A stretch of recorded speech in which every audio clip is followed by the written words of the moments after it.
Yeah, so we had to push some things back, but we here now. Everybody got here safe, so we good, we good, we good. It's your boy Miles Cunningham, and I'm here with SJ the Alchemist.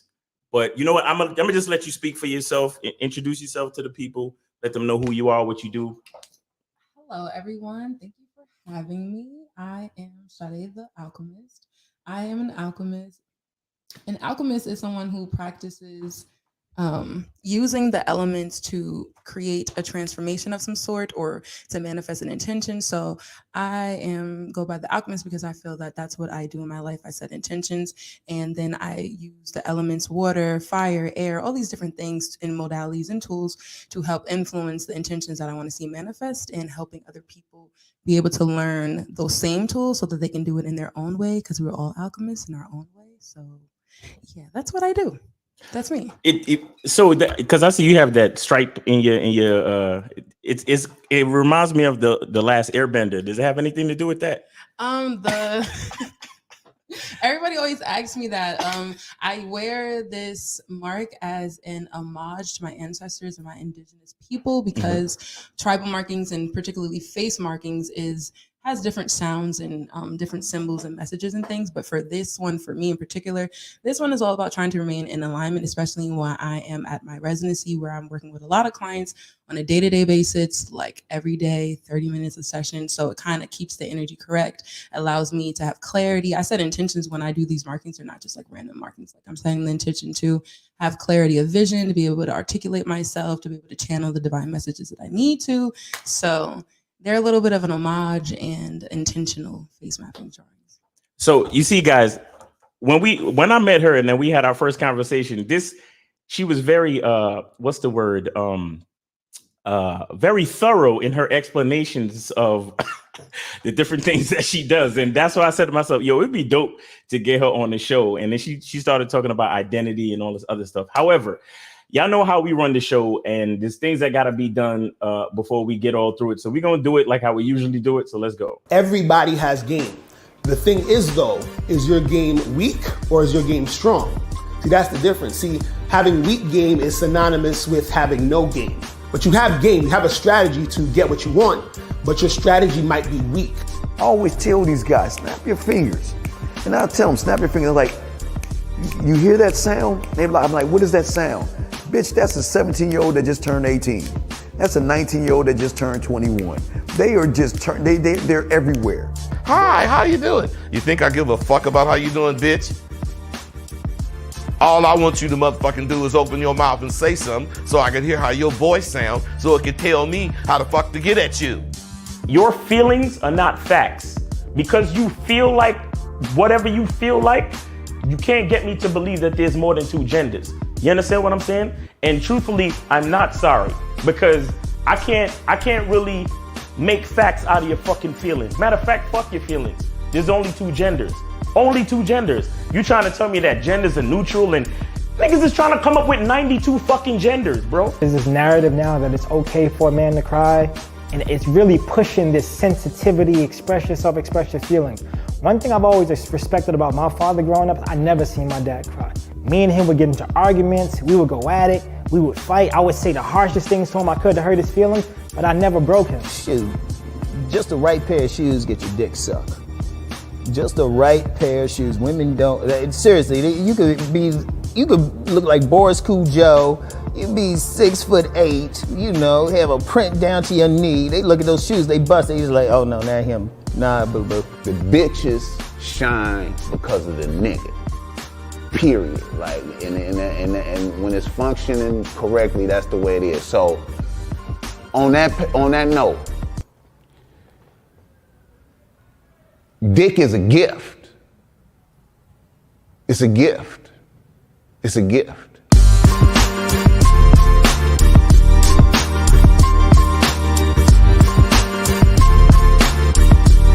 You got to play your way from start to the end. That's having game. Because if you do that, what you expect is what's going to happen. See, don't no accidents happen with motherfuckers that got game.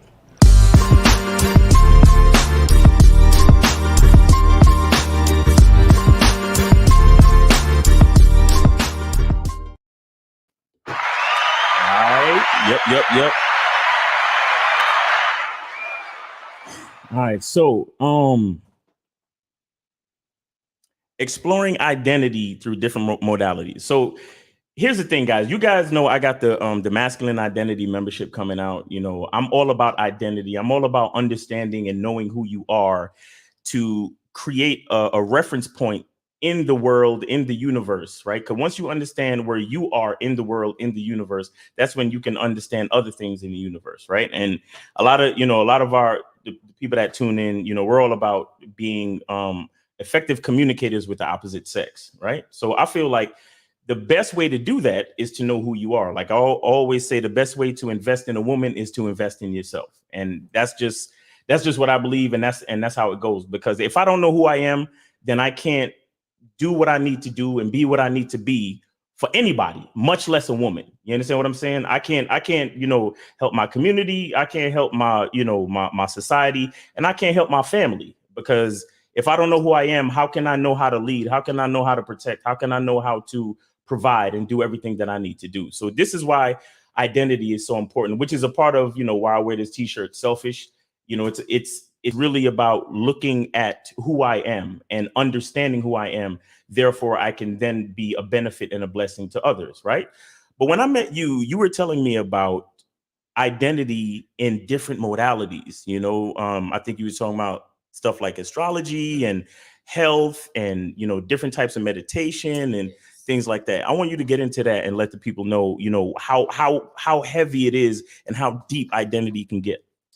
So I'll just run back the story of where we met and what we were kind of talking about to give Right. people some little background. Right. So we met at this place called the House of Art in downtown Raleigh, where I have a residency where I'm offering spiritual consultations as well as products to help support the information that was exchanged in that consultation. So whether it's you need to focus on self-love, creating products, or offering products that will help strengthen and support you in the areas that we discuss in our consultation. So he met me when I was setting up, and he was asking me like, oh, what do you do? So I was telling him I have a business called Manifesting Magic, and it was actually born out of me trying to understand certain things about the world, understand certain things about myself. I kind of got into my spiritual journey after watching this lady called The Hood Healer on Instagram, and I plug her in anytime because it really kickstarted everything for me, trusting my intuition and things like that. So after, you know, listening to some of her gems and doing some research, I kind of got into herbs. Before COVID was a thing, studying herbalism, trying to heal myself when I had gotten COVID before it was a thing. And I just dove really deep. So my first modality. You got COVID? I did. I had COVID before it was a thing.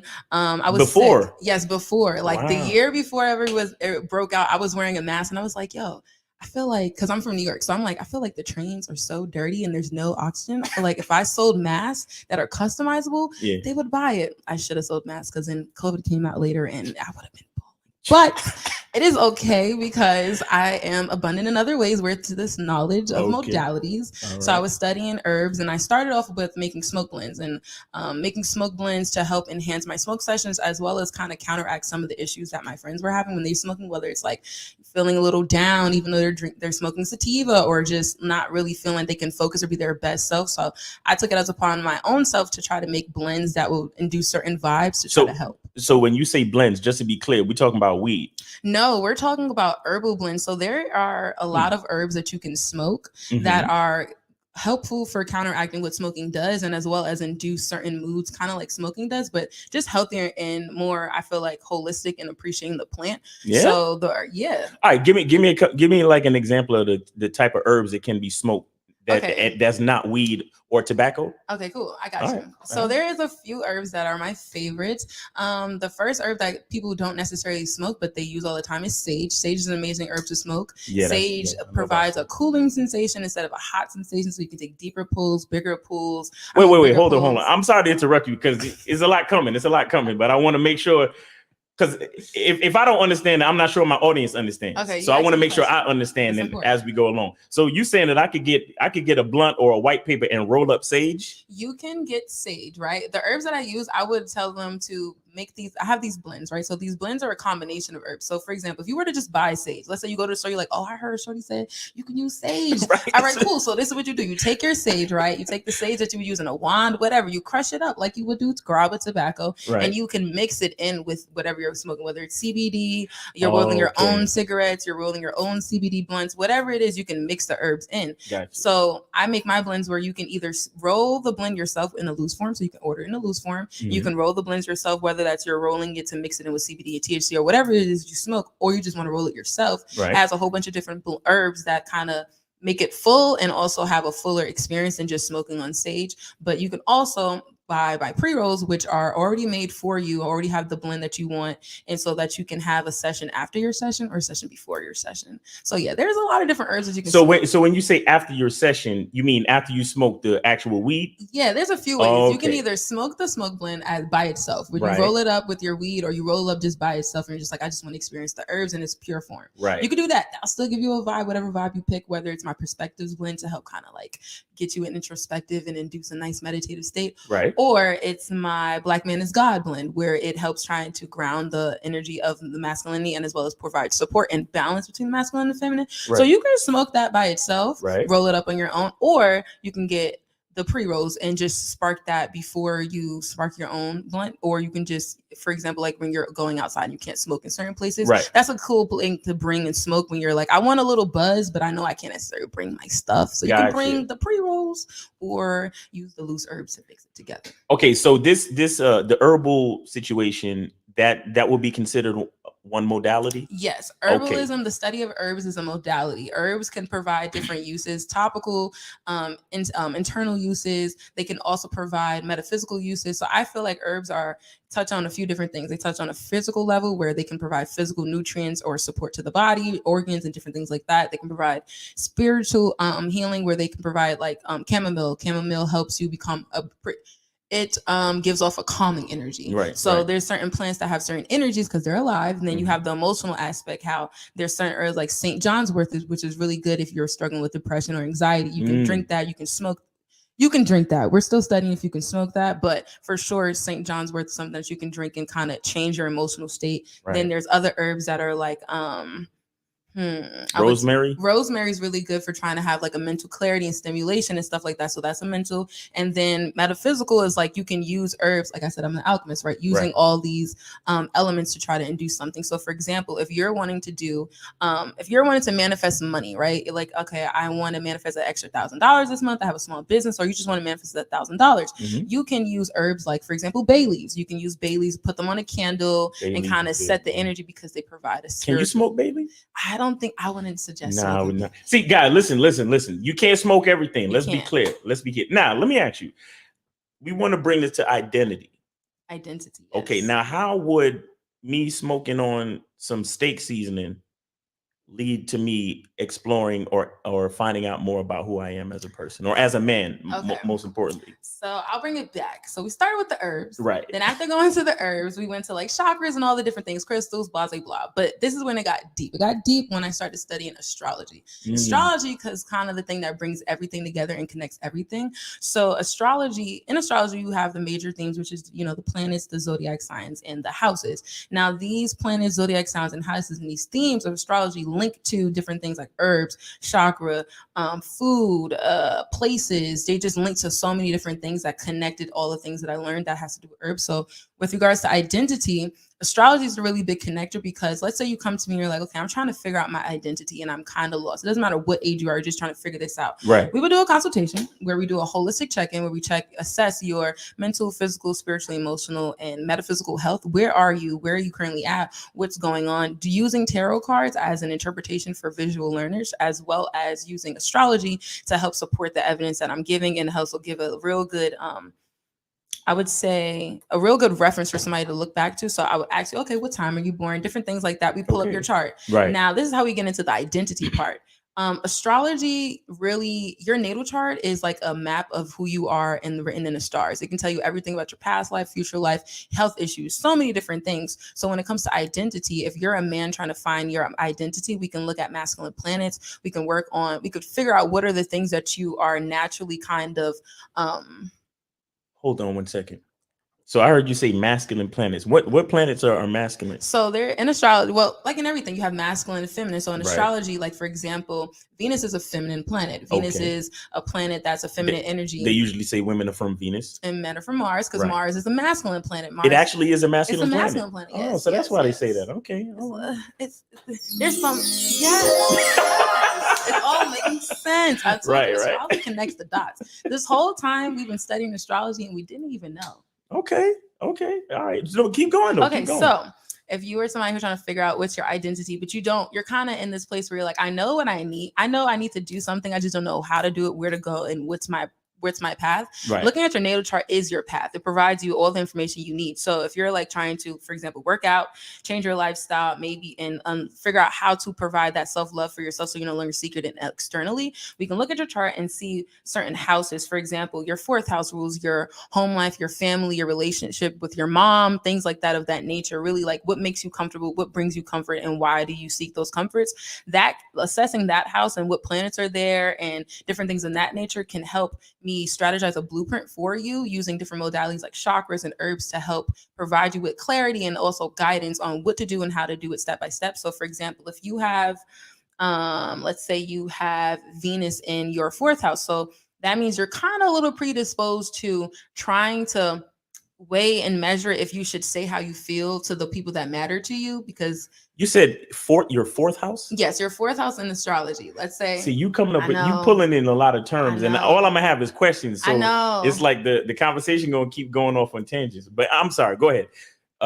So you're saying if Venus is in a man's 4th house, yes. he might have issues with expressing himself. Issues with expressing himself, and I would say issues with not having proper discernment when it comes to being attracted. So for example, Venus is a planet of attraction, so you're magnetized, you're naturally disposed to magnetize in people, particularly kind of women. If we're talking about your love life, we're talking about Venus, Right. particularly attracting women who are always seeking some type of comfort from you. It can be financially, mentally, spiritually, emotionally. So for example, if you have that planet there, I can tell you your blind spot, why you're attracting these women, why this keeps happening. And if you're like, okay, so what do I do? So we can look at herbs that are ruled by Venus, okay, to provide yourself with that type of love. Or if you're like, I want to counteract that, find an herb that counteracts the energy of Venus. So like, So then I could get like a smoke blend from you, Yes, you to can- help counteract Yes. that type of stuff. yes. So if you Okay. have the consultation, we look at your chart. We're like, okay, what is already there? How can we help? What can we do? Okay, what do you like to do? Are you a smoker? Do you like to smoke? Okay, cool. Do you like to smoke weed, CBD, or cigarettes? What's your thing? Okay, cool. Then I know the product to recommend for you, which is smoke blends. Then if you're like, okay, I'm gonna ask, are you a tea person? Yes, you're a tea person. Okay, we're gonna make a blend for you. You look at my menu and you pick whatever vibe you want. Mhm. And then from there, you fill out a form, get your health information, because you can't use same herbs for everybody. Got to tweak it. You know, herbs it does different things. So after we get your information and you pick your blends, now you can also incorporate, like I told you, all the elements. So you got fire, candles. So I can make you a candle that has that same herb blend. So it's like it's hitting everything from every angle to really help support you. I can send you yoga positions. I can send you foods to eat that's going to balance that chakra. So it's just like I can create a comprehensive package for you based on your natal chart and based on the consultation that we have to really find out what modalities paths should you take and how can we make that custom for you, because not everything works for everybody. We're talking to guys, right? We're talking to men. Mostly guys. And a lot of us, when we hear all this shit, excuse me, but you know, I'm just speaking how a guy would talk. When we hear all this shit, part of us is saying, that's some bullshit. Like, what am I supposed to do with these herbs and all of this nonsense? And the question I'm coming up to is, like, on a practical level, how is this really gonna help me? Okay. You understand what I'm saying? Because my guys, my audience, they want results. They want, you know how guys are. It's like black and white. You gotta see it. Logistics. Yeah, like we just like, look, I'm trying to smash, 10 chicks by the end of the year. How is, natal charts and herbs and candles, how's that really gonna help me on a practical level? And or better yet, like, in your experience, what kind of feedback do you get from your clients? You know what I'm saying? To say, like, yes, this is effective stuff and this works. Because see, the thing is, I'm not discounting anything, right? Because I believe that there are different ways to, there's a million ways to skin a cat. Mm-hmm. You understand? It just depends on what your perspective is. But I'm talking about for the regular dude Mm-hmm. coming off the street that he's like, you know what? I done tried everything. I got you. And this is like my last Hail Mary. Like Mm-hmm. what frame of mind should he be in to say, to at least see if this type of thing can work for him? You know what I'm saying? I do. Yeah. I think the first step for my fellows out there, the first step is if you're sitting there at a place in your life and you're like, yo, I want to do something different. Mhm. I don't know really what the pathway to get there is, but there's a vision of this man that I want to become, and I just don't know the steps to become him. What does Right. that look like? Right. And if you're not necessarily in tune with a certain of things, I would say booking consultation with me can definitely help spark that, because all I'm doing is looking at your chart, your birthday, your astrological makeup, the things that make up you that sometimes we can't even see. What's our gifts, what's our talents, trying to figure out what's my purpose. You know, a lot of people walking around trying to figure out what's your purpose. It's in the stars, it's in your constellation. So booking a session with me Yeah. can really help you get clear on what your purpose is or where you have to pivot. So for example, if you're a man, everyday Joe, just trying to figure out how can I level up, you know, I'm trying to work on my health, or I'm trying to work on my routine, and I'm trying to invest. Okay, so for example, if you're trying to invest and you're an investor, you're like, okay, I got a little bit of money to put to the side. I don't really got all the time to really be studying the market. It's not my thing, but I do want to get to the bag. And I'm seeing, for example, you can book a consultation with me to get a financial astrology reading. There is so many different sectors within astrology that really help. One of my favorites is financial medical, and this is how we can get practical results real quick. So financial astrology is basically looking at the planets and looking at industries that are ruled by the planets. We go. You see, we're talking their language now. We're talking about money. It's like, Right. okay, I see what you're saying. The exploit, yeah. Okay. Explore that, like unpack that a little bit. So you said there are corporations Yes. that are run. There are planets. So, for example, Mars. We could talk about the planet Mars. The Okay. planet Mars, right? I mean, that's also a candy company. Yeah, it's a candy company. But go ahead. It's a candy company, but Mars, you know, they got it from the planet. We aren't Right. really stealing everything from the planets, but Mars, you can look up Mars and find the industries that are ruled by Mars. So let me get my phone actually, because I got the notes.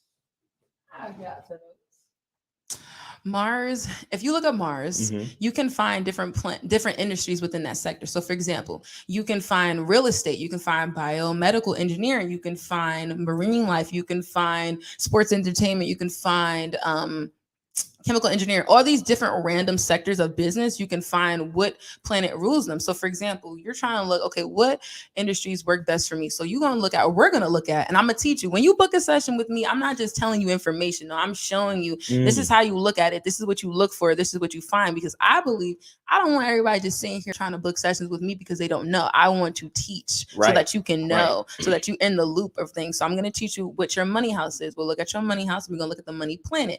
Then we're going to. So we got a fourth house and a money house? Yes, astrology gets deep, but all right, hold on. How many houses are there there's a total in a person? Okay, so everybody is like, okay, what's your zodiac sign? Leo. Okay, Leo. So everybody's, when I ask somebody that question, what they're telling you is, or what I'm really asking is, what is your sun sign? And you're telling me your sun sign is Leo. Right. So in astrology, we have a whole wheel. You know that crazy thing that be looking like? Yeah, it looks like a pizza. Yeah, that pizza thing that just looked like a geometry class. Right. Yeah, that is your natal chart. It looks, there's 12 houses, right? So 12 houses, 12 it represents all the 12 zodiac signs. So I be telling people to birthday bubble, you're every zodiac sign. It's just expressed differently in different aspects of your life. Based on when you were born. Yeah, based on when you were born, based on what planet is where.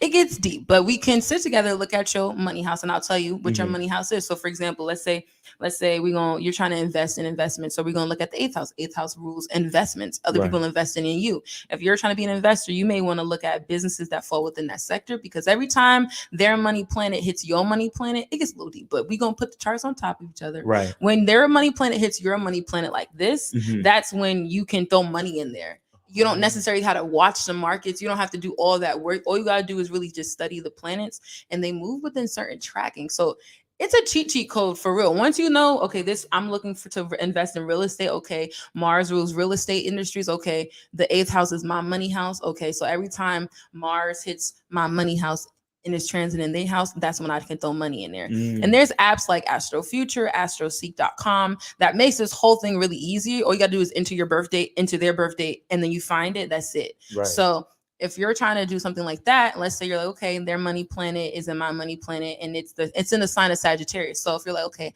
I want to really draw in my big profits, how can I really kind of manipulate the market for myself? Okay, so you can book a set. You already booked a session. You already told me what you want. So now we're going to create a smoke blend and a tea blend and a candle for you to pull that energy by using herbs. So I infuse all my products with sound bowls that give off certain frequencies to help enhance the energy or wake up the energy in the herbs or the crystals and things like that. So if you picked let's say you picked the perspectives blend, but you're like, okay, I also want to, work on my finances, like I was telling you. So we're gonna get your perspectives blend that you want to smoke on. We're gonna infuse it with some money herb blends, Right. And then we're also gonna have a cook up. I have an astrology set for the people who are trying to work with certain energies. Specifically, you can get the Sagittarius blend, the Jupiter blend. Those two planets are going to have you be able to, it's going to provide you with the support physically too. Because for example, like if you're having back issues or something, Right. There's herbs that support the back that are ruled by planets. It just goes really intertwined, but I basically simplify it by explaining to you what zodiac sign is where, what herbs should you take for that, and what is your goal. So if you're like, I want to invest, I'm going to make a comprehensive plan for you to be hitting all the different energy levels so that you can make sure that you're putting all your full force. It's kind of like if you're working out, but you're not eating right. Right, exactly. So it's like, okay, you can do this session with me, but you need the herbs to really give that oomph. Along with certain things like journal prompts and workshops, just a whole bunch of different things. But I feel like the services help give the clarity, and the products, whatever product you pick, whether it's a spiritual bath, a candle, it's already come made for you, and it has all the instructions for you, especially for my men, because that's really the target group I want to work with and knowing how to cater to their needs. But I try to make sure that the products is going to be in the session. You're knowing what to do, why we're doing this. You're not just going to take the blend and be like, Shorty said, put this in the kettle. No, it's going to have instructions on like, this is what we talked about. This is the intention. This is the intention that you're going to set when you're making it. I'm going to do a little mini workshop. You said something important just now, and it's a part of why I think what you're talking about is important. And you said setting intentions. You understand? So see, a person may not necessarily believe in astrology. A person may not necessarily believe in planets. A person may not necessarily get with all of the stuff you're saying. However, I think the intention is what's important. Intention and putting energy towards something. I think that's what's important. I think that's what's good, because a lot of us, as people in general, I feel like a lot of us, we let a lot of negativity kind of pause our energy in motion. You understand? Where it's like we want to move in a certain direction, but because maybe we've been discouraged by certain events, or maybe too many people have told us no, like, we get a lot of questions, a lot of guys talking about rejection and all that. Really? Rejection from like what, like a job? Or nah, like just saying what's up to a chick and her saying, no, she got a boyfriend or she's not interested. Like dudes be, you know what you gotta do? Dudes be getting really butthurt over this shit. Tell me a story about a guy so that I can give you an example of how I can help him. What would I do? How can if this happened? What would I do? Perfect. Listen, because we can really. I just want guys. Listen, y'all know the number 516-387-1224. Please call in and hit me with a story of rejection or whatever, so she can help you out live on the air right now. Yes, you understand? Because. And the phone line should be lighting up right now, because I know all they do, not all they do, but a lot of guys is, I don't like approaching and cold approaching. It's something that they call cold approach. So when you just see a girl in the street and you go and you say hello, and then, if she says she got a boyfriend, like dudes, like their hearts get broken because of this shit. Really? Yeah. And I try to teach them about, confidence and understanding that it's a numbers game and everybody's not for you and things like that, right? But the point I was trying to make in general is that I believe that there's a place for what you do, because setting an intention and being willing to put energy towards progress I think is more important than anything else. It's more important than whatever is just forcing you to sit there and not do anything at all. You see what I'm saying? All right, we got a caller. Here we go. All right, so 857, you are on live with Miles Cunningham and SJ the Alchemist. What's up? Yo, Miles, SJ, what's going on? I did donate. I just donated. How you doing, boss? Appreciate you, man. Thanks for donating, man. So do you have a story of rejection, or do you have a general question? What's going on? It could be any story too. I actually have a general question, but it's kind of about what you guys are talking about actually too. Okay. All right. Go ahead. So basically, last week, I'm in a small city, right? I'm in Boston, so it's like it's pretty small. A lot of people know a lot of people. Okay. Basically, I seen this one shorty at the club. You feel me? And I'm looking at her. She's looking at me, right? Right. It's like I'm like, okay, it's about to go down smooth. And then I see her filling up all on this dude that she came in, that she was around. Like she was in the section with it. Okay. So, you know, I'd even make a move, nothing. I was just like, all right, that's probably her man. I'm dead it. So next day, I go to a different spot, different side of town, and the same shorty's there. So, and she's dolo. Okay. So I'm like, okay, this is a sign. Like I gotta say something. The planets So are I go up to aligning her and for I you was to for you to say something, right? So did. Yes. All right, go ahead. So it had to. So I was like this. I went up to her. I was like, "What's up with you? What's your name? All that." Got her. Like I was like, "Can I get your info?" She was like, "You didn't see me." And no, I was like, "You saw me yesterday, right?" I was like, "I saw you yesterday." She's like, "Oh yeah, that was you in the corner, right?" I was like, "Yeah, that was me." I was like, "What's up with you though? What you got going on?" She was like, "You didn't see me with my man right there." And as soon as she said that, I was about to just charge her, right? Because I was like, okay, she got a man. I'm not even going to keep going. It's whatever. Right. I was like, yeah, I saw you right there. I saw you with him. I was like, bro, what's up with you? You got a number? I just said it for the one time. Right. She's like, I don't be giving out my number, but she's like, I do have Snapchat. I was going to charge her miles because I was like, yo, I don't know if she's texting me right now, but I was like, she got a boyfriend, so I got to get some info because this is the second day in a row. Right. So I end up just getting info, but I haven't yet hit her because she got a man. So the question is like, how would you go with this? What's the best way to get her? Like, cause I know she's not trying to go on no dates. She don't want no drinks, you know? I'm not trying, she got a man, you know? Okay. All right. Hold on. I'm gonna let SJ the Alchemist give you the rundown. Go ahead. I'm gonna just start by off saying that's a very interesting story you got there. I feel like it's always hard trying to figure out like if the person that you feeling when you see them is like, you know, if the vibes is mutual. And I feel like I date both genders. So when I be seeing women, sometimes I'm trying to figure out like, are you even gay? Do you even like women? So it's kind of like the same inquisitiveness. However, I feel like once I kind of get the energy of like there's somebody else there because of the intentions that I have or the intention that I have for my future partner, sometimes it allows me to create a certain distance where I'm like, okay, if I see that, then I'm gonna kind of like fall back. Me personally, I feel like if you were to go down the path of probably trying to talk to Shorty, you probably end up being feeling like Shorty played you because you like she not giving you the attention that you really want in a relationship because she's kind of already in a little something. So I would like to kind of feel like set your intentions on what is the type of partnership that you want to have. What does that look like? What does it feel like? How did you meet, but like, what is the circumstances? If you want a clean cut circumstance, you can have a clean cut circumstance. It doesn't have to kind of be messy, but I feel like, you know, having that intention kind of gives clarity when you're kind of met with a situation like that. Like, what do I do? Do I try to shoot my shot? When it's kind of like, is that really what you want? I would say, ask yourself, is that really what you want? Yo, shout out to K Zaggin in the chat, the big homie K Zaggin.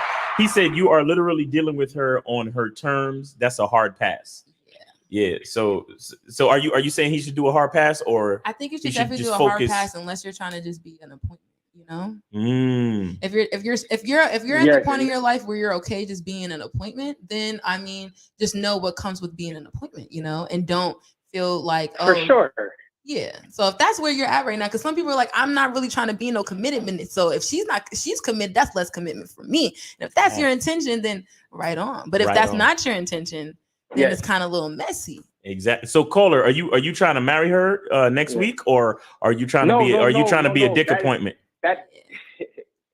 Yes, 100%. Wait. No. I need to hear you say it. Yes, 100%. What? Dick appointment for sure. Oh, okay. Then if you're trying to be a dick appointment, then I guess go ahead. No. I know. No, I'm going to hit her up. That's for sure. But the question is, how would you approach it? Because I'm not trying to go on dates. I'm not trying. I know she's not looking for nothing like that. You only got her snap, right? You should. If you really trying to be a dick appointment, then you could just reply like a buy something cute and schmex And it that's on the her, thing. She on her hasn't posted Snapchat. anything on the Snap since, though. She Well, hasn't then just posted be anything. This was bold. Saturday. Just be bold. The whole thing is bold anyway. So just be bold. You ain't got shit to lose. Fair. Yeah, you ain't got nothing to lose, bro. No, for sure. Just be like, yo, I know you got a man, but I'm trying to be that dick appointment. You know what I'm saying? When he's out of town or when he's not available, something like that. For sure. For sure. All right, bro. Nah, I'm on that. I appreciate y'all. I appreciate you guys for real. All right, man. Good luck. But yo, just make sure her boyfriend is not a simp. Because you know how these niggas' feelings be getting hurt sometimes. You know what I'm saying? I mean, if I were to give any advice Yeah, he to light you, skin. He is simp. He light skin. not he light skin. Yo, if I were to give any advice to you, to the men out there who are willing to play this, to people, because there are people, and it don't matter the gender, if you're willing to play that position, right? I would just say, just know what your intentions are, because sometimes you think you're okay with being a dick appointment until you actually trying to really start fucking with her, or you start fucking with him, and you're like, damn. I kind of want to be with him. Now you kind of setting yourself up for some shit if that's really not your intention. So be intentional with everything. So basically what she's saying, caller, is no cuddling after the dick appointment. Okay. Yeah. As soon as you finish dropping off the dick, it's time to go. Okay. Yeah, you gotta pack it up. You gotta set boundaries. That's what I would say. Set boundaries. Keep it clear. Keep it clear. See, astrology got game. You know what I mean? It sure do got game. Yo, caller, any more questions? Nah, for sure. Nah, that's it for now, man. I appreciate you guys. Go real talk. All right, man. Thanks for the donation. Thanks for calling the show. Thanks for the support, man. Appreciate you. You know it. Appreciate you. All right. Yeah, guys. Remember, you guys can call in 516-387-1224, 516-387-1224. So let's continue the conversation. So basically, this is your business. Yes, this is my business. My business is providing spiritual guidance for people to help them rediscover their path and get them on there and get them standing on their purpose and helping them set their intentions with clarity and manifesting them using different tools to help them that exist. So like I was saying, with astrology, herbalism, all these different modalities, you don't got to be into all these things. I'm not. If you sit down and you're like, yo, I'm really not into the astrology, then I'll still look at your chart and I won't mention nothing about astrology, but I'll still give you like, oh yeah, you need to take these herbs because it's going to help you do what you want to do. And you can at least set up like an action plan and a strategy. An action plan, a strategy. Anytime you're going to sit down with me, we're definitely going to get into action plan and a strategy. I make worksheets / workbooks where we sit down, we kind of trying to figure out where are you in your life. And if you're not that into astrology, then I can still look that up by myself and kind of confirm these things in our consultation. Like, okay, where are you here? How's this going in here? And then from what I see just naturally in your chart, what's going on, I can kind of know, okay, so you're trying to focus on getting your routine together, get your goals together. Okay, so then me looking at your chart, whether you care about it or not, I'm still going to look at it. I'm going to look at your chart and be able to give you real guidance on what it is you need to do. So a lot of people, when they come to me, especially at the House of Art, they're like, I'm in this new place in my life and I don't know what it is. I had a man come to me. He was like, I'm in this new place in my life and I really don't know what this is. What is it giving? All I know is I'm losing a lot of people, like my wife, my job. I just had to move, like all these things that are happening. Like, what is going on? So all I did was ask him what his sun sign was, which he already told me, you're a Leo. That's your sun sign. So he told me, and he was a Capricorn. And I was looking at what's going on collectively for just Capricorns. And I was able to tell him, well, right now you're going through a rebirth where it's trying to take the things that was at your structures that you found comforting and restructure them for the person that you're trying to become. So I told him, I was like, okay, so focus on creating a vision board of what is the man that you want to become? What does he look like? What does he smell like? What's his lifestyle? What he drink? Where he go? What's his friends? Who's his girl? What does he pull up? And like get specific with the vision and get images, words. You could put affirmations on there. You could put words, characteristics that you want to add to your character bag, whatever it is. But you're going to create this vision. Creating this vision really helps you be able to get focused and clarify what it is that you want and how to go about it. Now, once we create that vision, I told him, after you do that vision board, then I want you to start incorporating. In the reading, it came up that his root chakra was imbalanced. Your root chakra rules your ability to feel safe and stability. Sometimes a lot of men they have an imbalanced root chakra where they move in spaces of lack. For example, if I don't make this decision, I feel personally. Let me tell you. Go ahead. Sorry to interrupt you. But I'm a big believer that there's a huge percentage, probably too many people out there who there's choice A and then there's choice B, right? and they choose one or the other. But the only reason why they choose it is because they're terrified of the alternative. Yeah. You see what I'm saying? Yeah. Like for example, even with the guy that says he's moving into a new space in his life and he's losing people. It's like he's moving out of his comfort zone, or what he thought was his comfort zone, and he's scared. You understand? And a big part of what I tell people, another part of the selfish, like, you know, philosophy, so to speak, is that as you cultivate your identity, there's a sense of bravery that has to come with it, a sense of fearlessness, because the thing is, it's only natural that the more I find out about who I am, it's the more I'm going to lose associations with a lot of people. Yeah. I mean, think about it. You go from elementary to junior high school, you lose friends. You go from junior high to high school, you lose friends. High school to college, you lose friends. It's just transitions. Everybody can't go. Everything can't go. I feel like I was just having this conversation with my friend. He was talking, or we were talking about how sometimes I be telling people God opens this window, right? Yes. And the window is open. And you have a certain amount of time to jump through, and everything it's kind of like trying to jump or flee somewhere. If you're a refugee, you can't bring your pictures, and you just got to bring what matters the most, and that's really you. And everything that matters the most is inside you. Say that again. I'm gonna run it back. Yeah, for the people in the back. The things that matter the most is you, the things that you cultivate. For example, if you're losing friends, right? A lot of times we don't really understand what's going on, but it all makes sense if you really have, depending on your perspective. So if you're losing people, right, you can think about it as a loss, or you could think about it, wow, God's creating open space for new people to come, because it's kind of like, how can you replace it if there's something there? Exactly. And that's the epiphany people gotta have. I tell guys, especially men. I'm telling you, because they don't want to say how they feel. They don't want to really express it, so they be sitting in that place. And they're afraid, you know. And I tell, like, I had a video a while back, you know. I always make this metaphor comparison, whatever you want to call it. I'm like, if you going out to buy a TV, do you just go out and buy a TV and stick it anywhere in your house, or do you clear you move the furniture around and you clear a space so you can set your TV or put it on a wall or whatever, any piece of furniture? Now I'm gonna bring it down a little even further. Before you go to the store to buy the TV, don't you be setting your budget with your I want 4K. I want to be able to do Roku on that hoe. I want to be able to play 2K and see myself in that bitch in the reflection. Okay, so if you're setting all that attention before you even go make the purchase, the investment. This is where moving with intention really comes from. If you're moving with intention with the sneakers that you're about to go buy, because you're thinking, okay, if I buy these shoes, then that girl gonna want to, be on my body. So let me buy these shoes, and then you put it like everything is moving with intention. So it's kind of like the same thing with how things in the universe moves. It's all intentional. It's just kind of about if you can see the bigger picture. And I feel like I was telling that guy, like, sometimes I like to work with people where I prepare them for the transition. Okay. I'm a Scorpio rising. So Pluto rules Scorpio. Pluto is a planet of death, rebirth, transformation, intense emotions, a lot of things that people can't bear. Scorpios be going through emotionally, and it's hard to articulate. So I love teaching people how to emotionally prepare for the separation. Right. So for example, if let's say, you got to leave your girl, but like your girl, it's something there. I will encourage you to write a letter of gratitude for the relationship. Gratitude. That's a big thing for me. I start almost every show, and my co-host, Mr. Lucario, he's like, "Hey, Miles, how you doing?" I'm like, "Yo, I'm just out here being grateful." It's important. I always say that, but go ahead. The energy of gratitude is very important. The energy of gratitude lets spirit know, or your divine spirit guides, God, whoever you be worshiping.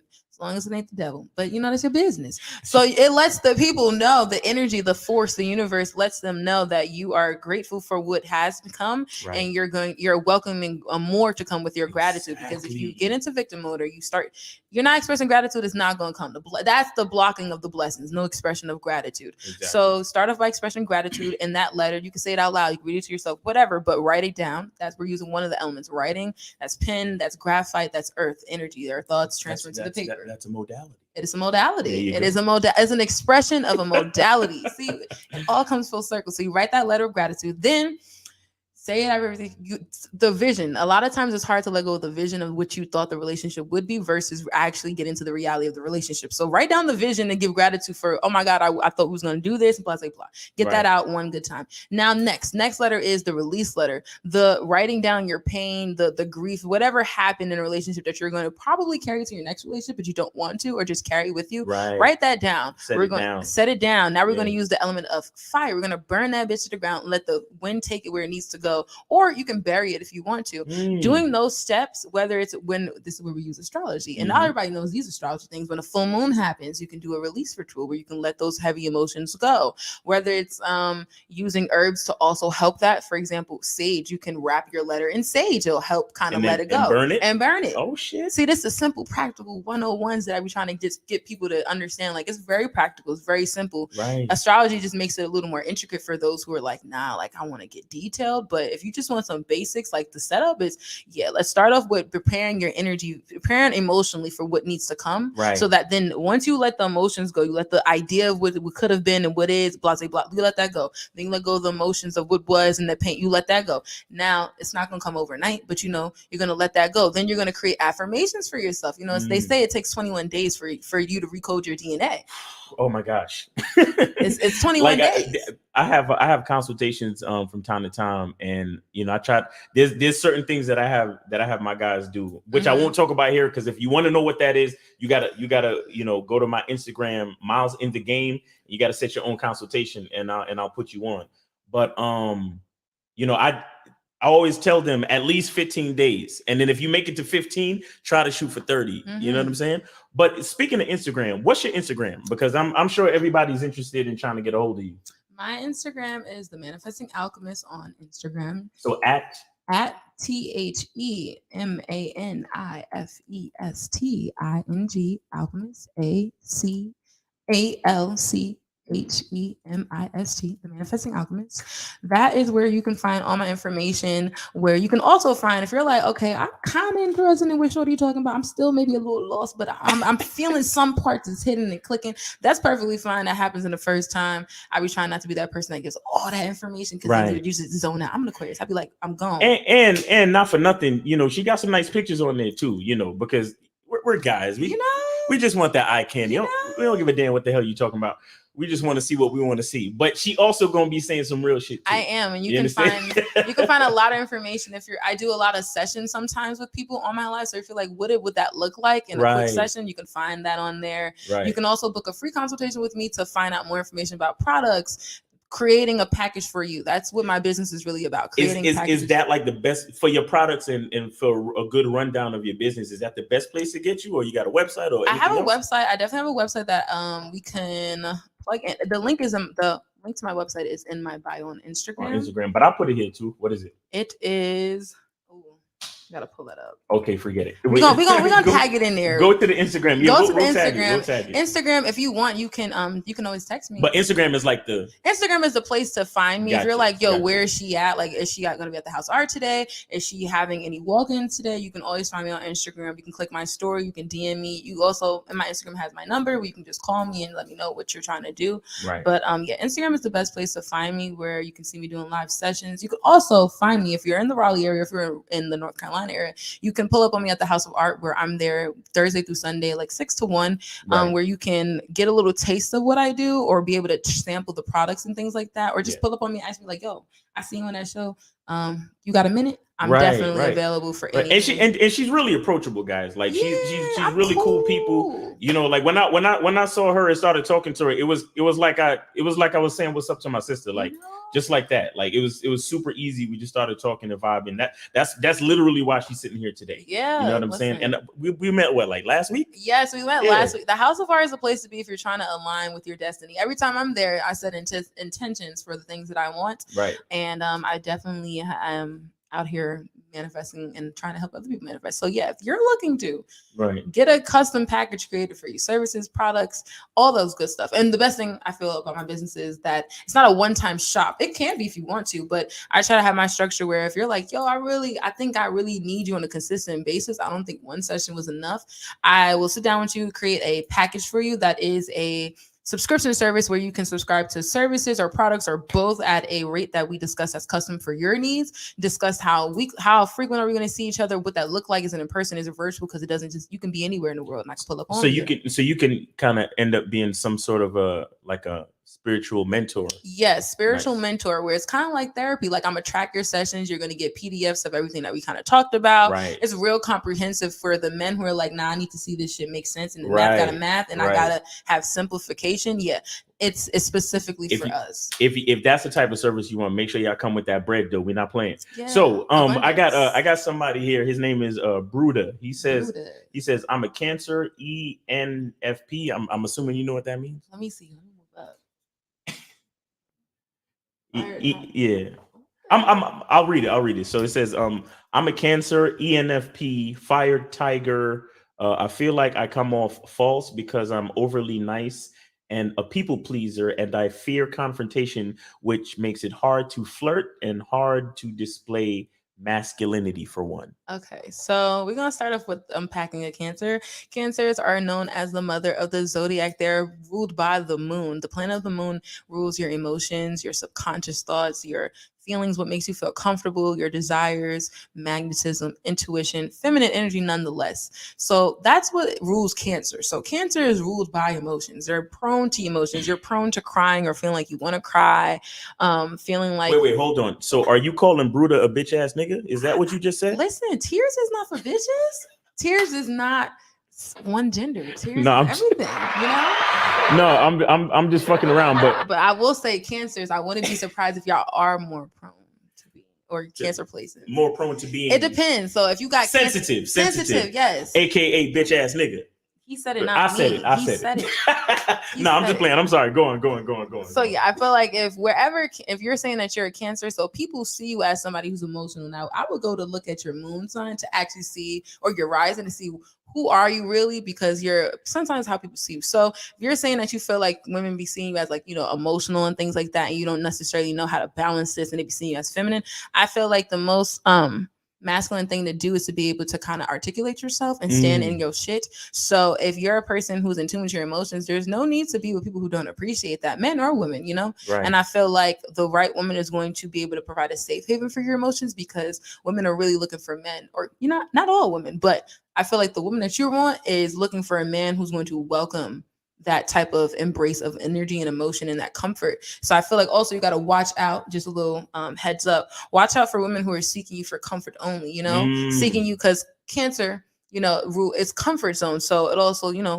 looking for who want a free meal, who's out here trying to emotionally dump on you too. Don't be that person that everybody can just call just because you are available, So I feel like for Cancers, you're going to have to learn how to create really healthy emotional boundaries. And that's something that you can book a session with me to find out more info about, but it can really just start off by setting your intentions of how you want the dynamics of your relationship to be. So he needs to learn how to say no. And how to say things with your chest and not try to sacrifice. I tell people all the time, don't try to sacrifice your truth for the comfort of everybody else, because you're going to crumble in the inside. You got to be selfish sometimes. Self-love is really self-preservation, self-respect, self-honor. So it's like you got to be able to stand in your truth no matter who's in the room, and don't try to conform to people who don't accept you. Just know that if you're in a space where people are not accepting who you are, that's not your space. It's not your place. It's not your person. Okay. So yes, healthy boundaries, saying no, saying how you feel. And also, this is how you keep devils away, or, people that are not supposed to be in your place. If you're saying no and everybody's acting weird, that's how you know who's really supposed to be there. If you're always saying yes, I'll pick you up, I'll catch and up everything's you. okay. And everything's okay. The moment you say no, you know what? I can't listen to you complaining to me about your nigga today. Right. I'm having my own day, and people flip. Yeah. How you gotta know. I've always said that. I hate those friendships where it seems like they was always just waiting to have a problem with you. Yeah. Like you've been friends for fucking years. Yeah. And then one misunderstanding happens and they act like you killed their father. Yeah. And it's like, you know what? I don't think we was ever friends to begin with. Because the fact that we can't talk this out, or the fact that you don't look at the 5 years, the 10 years that we've been friends as something important enough to try to reconcile, then it lets me know that you didn't think much of the value of our relationship to begin with. You see what I'm saying? I do. It's crazy. That is really crazy. But Bruda, she said all of that stuff, which was some beautiful shit, but Real nigga translation, just stop being a bitch ass nigga. You know what I'm saying?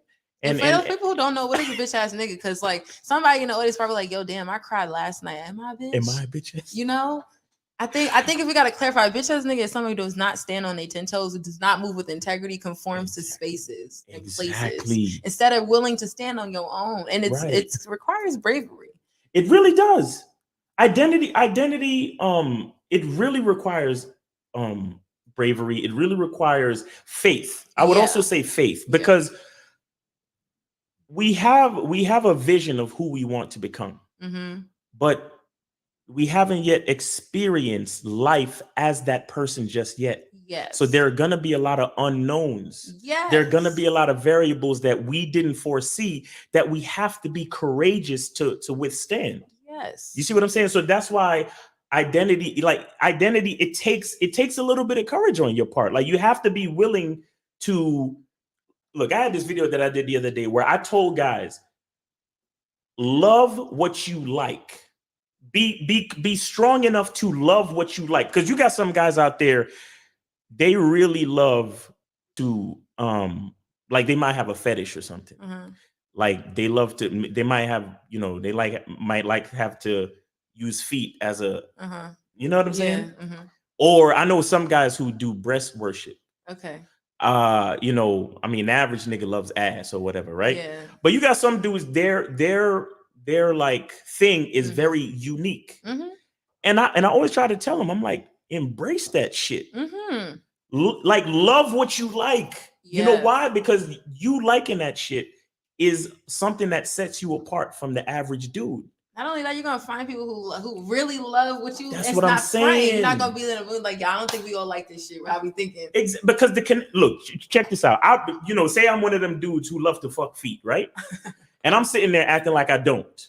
And I'm there with a bunch of my quote unquote friends talking about, yeah, man, I love ass and tits, man. That's all I love, just like everybody else. All of those are fake connections. But then you meet a chick who loves to have her feet fucked. That one connection will outweigh all of them other fake connections. Listen, you see what I'm saying? I heard a quote. I think somebody said, a lot of people are wondering why they're not getting the blessings that they sitting there praying for. But the real key is, it's kind of like God trying to identify you out here faking.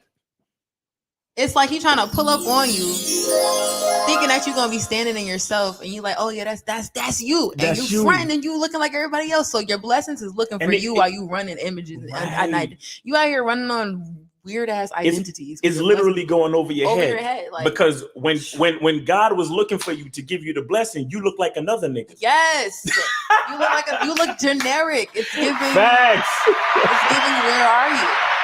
It's giving, facts. Who are you?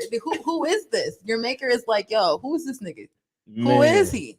Yeah, so your blessings is trying to find you while you're trying to, I guess, ride the wave of what? I don't know. But of what you think is popular or what you think people gonna like. And this is why healing your root chakra is really important, because a lot of men, and especially men of the diaspora, the African diaspora, Jamaican men, Dominican men, all over the diaspora. This is, I feel like, why we end up in survival mode and living in survival mode. Survival mode could look like selling drugs. Survival mode could look like just working at Walmart every day, and you have a cap. So I feel like when you can balance your root chakra using herbs, using meditation, going to sleep to root chakra meditations, it's some shit that you don't even have to really think about doing, but trying to balance your root chakra by hitting it from different angles of these different modalities can really help you get out of survival mode. And I feel like survival mode is really the saddest thing to be in, because it literally puts a cap on your imagination. And I feel like God be out here really telling niggas you could ride in Rolls Royces, but you got a Toyota on your vision board. Right. Like, you can't set the bar that low for yourself and then wonder why, like, you reaching the ground and you're not hitting the stars. Like, you gotta really try to work on your root chakra and what do you think you're worth? Because if you really want this type of relationship, this money, this lifestyle, whatever it is, you want to be a confident man, you have to be willing to admit that you're not confident, and then be willing to tell people, yo, I'm not confident and this is what I need. Because sometimes the people around you address the problem, and sometimes you'll be feeling like, yo, you got fake people around you, but in all honesty, you're being fake so they can't help you. How they gonna help you? Say that shit again. Say that shit again. You got you be thinking a lot of times you be like, yo, all these fake people around me, like nobody want to help me, nobody know. It's like, no, maybe if you were vulnerable, which men have a hard time being vulnerable because they think this is a bitch ass nigga, but it's really being vulnerable, is really actually standing on your 10 toes. You would be able to express what is going on mentally, emotionally, spiritually to your tribe, and your tribe is supposed to be there to help you, provide you with connections, resources, whatever, to be able to help you figure that out. Let me look. That's so heavy what you said, because there's this thing that I believe about men, right? And it has to do with being expendable, right? Okay. And a lot of people look at the word expendable and they feel like it means that you're of less value. And I tend to believe the total opposite. I feel that a man's ability to be expendable is what makes him valuable to his people. Meaning that his willingness to lay down his life for a reason. You understand? Not just to lay down your life gracefully. Exactly. Not to be expendable just for the sake of being expendable on some ego shit. Yeah. But being expendable because if I lay down whatever it is I need to lay down, whether it be my life, my finances, any of my resources, including my life, if I'm willing to lay it down for a purpose, to be a true benefit to my woman, to my children, to my community, to my society. I believe that is I feel like that's like the highest honor. You understand? And I think that conversation about like the true extent of your identity and the true value and you saying, oh, all these fake people around me and they don't want to help me. They can't help you because you're the one being fake, and they're only giving to you what you give out. It's really reciprocity. Exactly. Why? Because we're all connected. Yes, we're all connected to this beautiful thing called the universe, and Crazy we're all shit. going through the same thing. And it's really funny. In my sessions, I have a lot of people who are like scared or like, "Yo, what are you gonna tell me? What are you blah blah blah?" Sometimes And they're even afraid to hear like what you might say people because are always scared to hear what I'm gonna say, and I Right. always tell people the magic thing I'm gonna say is, I'm just going to confirm what you know. Right. That's A the lot of gimmick. the I'm just yeah. confirming what you Facts. know or what you try to act like doesn't exist, or, Facts. you know, the things that we be out here really, what you know what you Right. need to do. But I confirm those things and really help people understand like, nah, like first steps first is really being bold and being vulnerable by saying, this is what I need. This is what I want. And I think that having a vision is really, really key. Because if you have a vision, then you can understand why certain things are happening or why certain things are in position. And if you also have faith and belief in something bigger than you, then you would also not really feel like, why me, God? I try to tell people things happen for you, never to you. So if you have that philosophy that things are happening for you, if your shorty broke up with you, and you like, damn, we just went to Applebee's last night, shorty. Like, what? I bought you the special. Right. And you're like, yo, I don't understand it. You got to think to yourself, okay, so what is the bigger picture here and why? We have this we have this thing called the opportunity of rejection. Yes, listen, God, rejection is Right. really an opportunity. It's really an for opportunity. something more, something bigger. Because in my eyes, it's really just information that she ain't the one. Listen, That's all it is. that guy, he got some information and still want to progress. Facts. Exactly. You see what I'm saying? But listen. This like, guys, that's why she's sitting here today, because the conversation just rolls. But listen, we got some questions in here, and in the meantime, you guys can still call in 516-387-1224. But in the meantime, we're gonna do some questions. All right.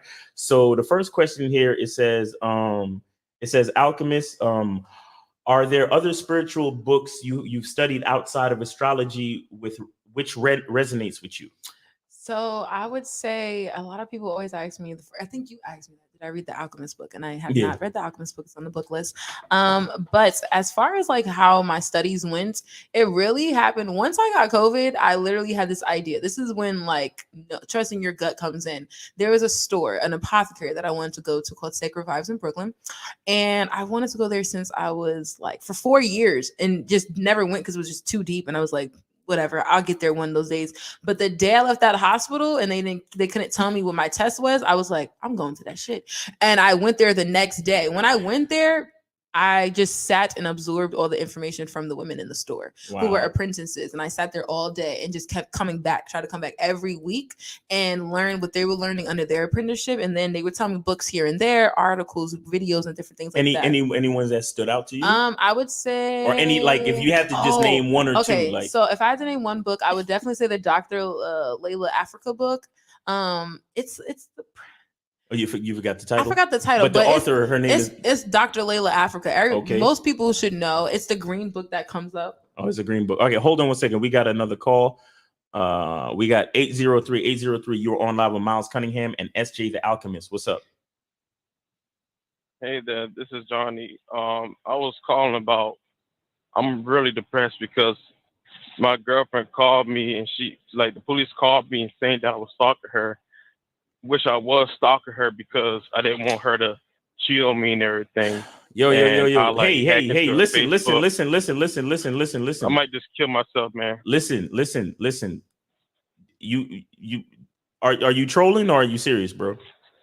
I think I'm serious. Okay. I might just kill myself because I'm bad with women. Nah, bro. That's not what you do, bro. That's not what you do. Being bad with women it's not who you are, bro. You understand what I'm saying? It's not who you are, because the thing is you can learn to be better with women. But I think SJ wants to say some words to you as well. I was gonna say, it sounds like you're serious, so I'm gonna take this serious. I would say that first breathe. Okay, breathe and remember that as long as you have breath in your body, that very thing that you're inhaling, you have options, of limitless options. So that's number one. Also, I would say try to see the bigger picture of things and value your life a little more. I'm sorry that you're going through this experience with this woman. However, maybe it's an experience to help you understand some things and bring some awareness of yourself. I don't think that your life is not worth enough to try to understand some things or to end your life over the situation. Instead, invite it as an opportunity to try to see and talk to God. Like, if you're trying to really offer yourself, just talk to him before you don't have to go through with the whole thing. Really just try to sit with yourself and kind of just fall back a little bit. Reflect. Because and this will, I don't know I should stay in a group or not, but I'm in a organization group. I don't want to get in trouble because they might get me, but it's an organization group that is Hateful Women because I was down for so long, and we are a big organized group that hate women. We have our own warehouse, guns and everything. And we was talking about maybe one day we can retaliate and kill women. Listen, bro. Listen. What, bro? Just yo. Bro, come on, you can't be serious. No, I met them on Darknet. It's a website, and a lot of people join it. It's about 38,000 people in there. And I met one of the leaders. I can't tell you, but and what's the name of the organization? What's the name of the organization? If somebody wanted to join, what would be the name? It would be FUBW. FUBW. What does that stand for? It stands for Fuck You Black Women. It's a big organization. I can't co-sign that, bro. Nah, bro. Black women are too beautiful for there to be some type of bro. You crazy? What did you decide to call in to a show that has a black woman on it that you're in a group? No, because why would you call in to get advice from her? Because this is why I think you're trolling, bro. And this is if you are trolling, this is a great troll, by the way. This is a great troll because I like how your voice is trembling, so it sounds like you seriously emotionally disturbed. But you can't be serious, bro. As a black woman, I don't have no remorse for you, my guy. And first of all, did you stalking her? No, hold on. Did you donate though, bro? Yeah, that's important. Let's find out first. Huh? Did you donate? No, I ain't donate yet. Oh man, I'm gonna need you to hang up and call back and donate, okay? Because if you're gonna troll like this, you need to donate, all right?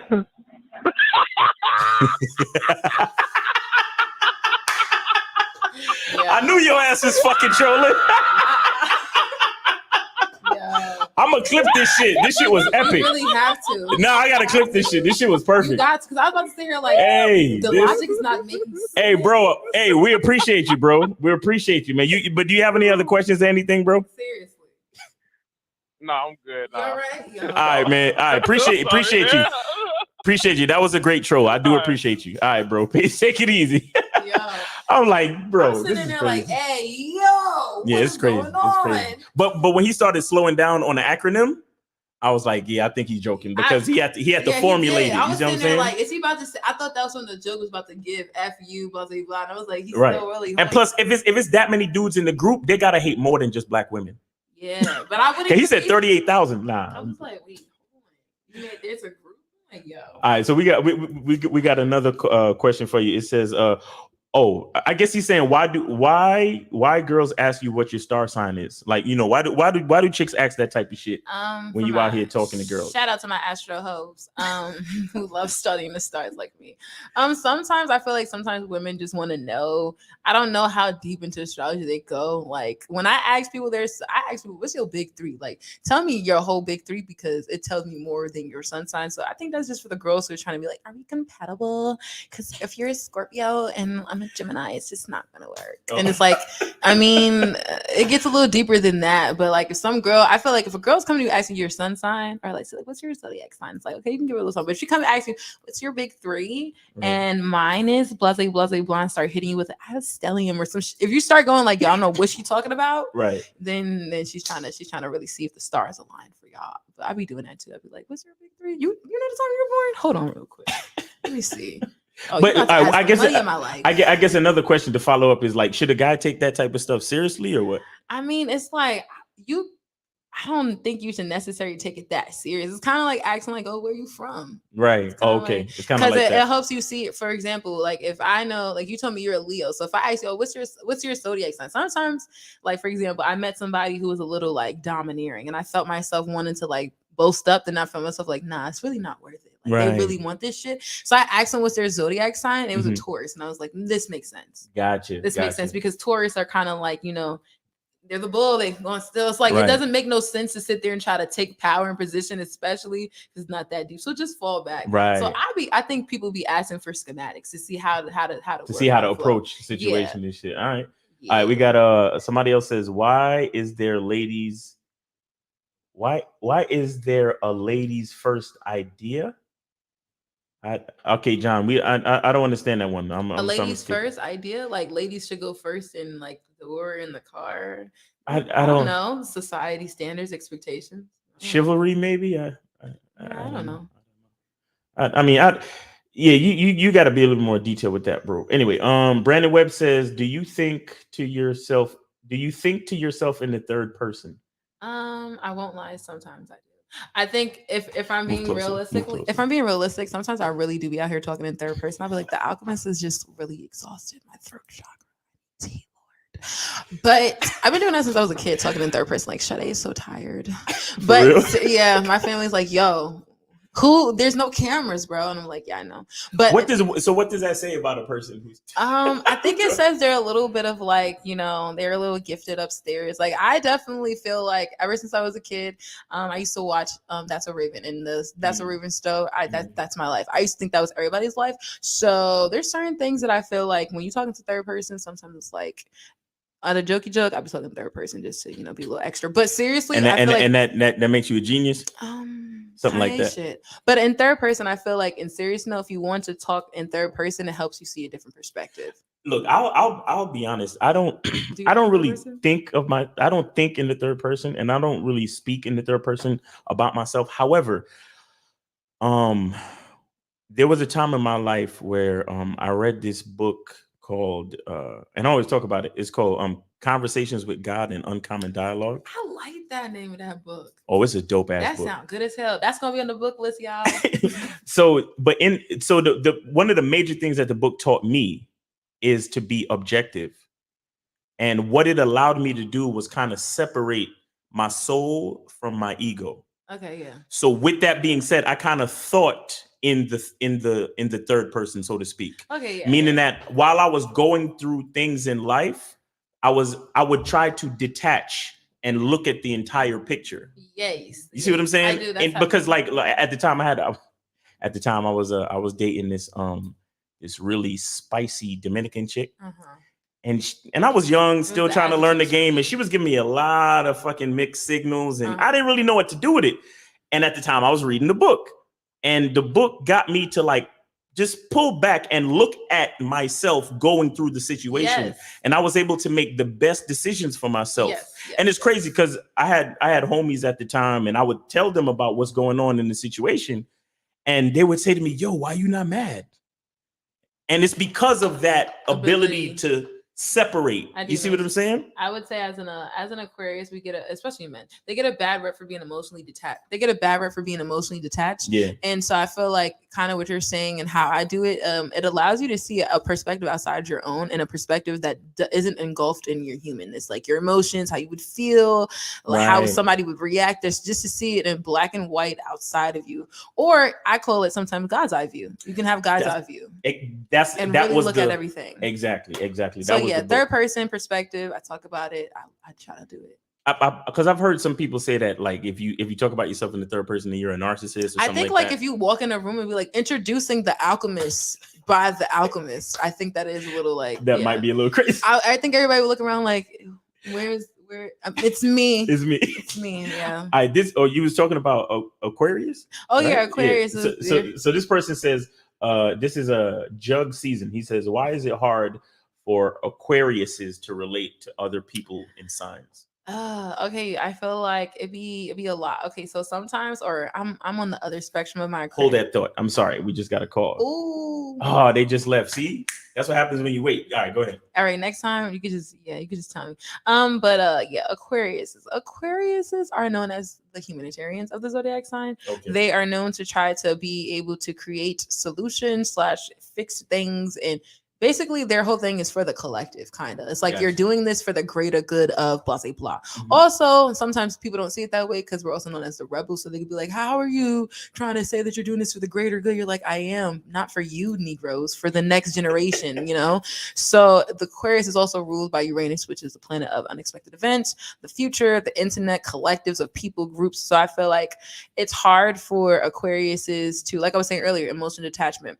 A lot of times it's the inability to really feel your feelings because you're really thinking about everybody else first, or the ability to, I always used to tell people vulnerability is a new thing for me. I've been walking in my vulnerability shoes for maybe like 2-3 years now, but I've been unvulnerable most of my life and was scared to be vulnerable. So there was a certain level of emotional detachment that I had towards things. So I really couldn't empathize with other people. I could be like, I see what you're saying, like intellectually, but I never felt it. So I feel like Aquarius is a difficult thing for you to feel what everybody feels, because if your perspective is doing things on a greater good of the collective, to feel everybody's feelings becomes a lot. So you're saying like an Aquarius can be sympathetic but not always empathetic? Yeah, because sometimes it's overwhelming to be able to feel all those feelings. So instead you'd be like, you can express I'm sad, but you're not going to feel the feeling of sadness. Right. So then when somebody else is telling you I'm sad, you're like, I get that. Yeah. But you don't feel it because you don't even feel it yourself, because you're always trying to think about people. So I feel like if you're trying to relate more, you have to get more into your human, because you're gonna have to get more into feelings and things like that. And I guess this could be a part 2, but FPS Croatia says, what is Aquarius' biggest strengths?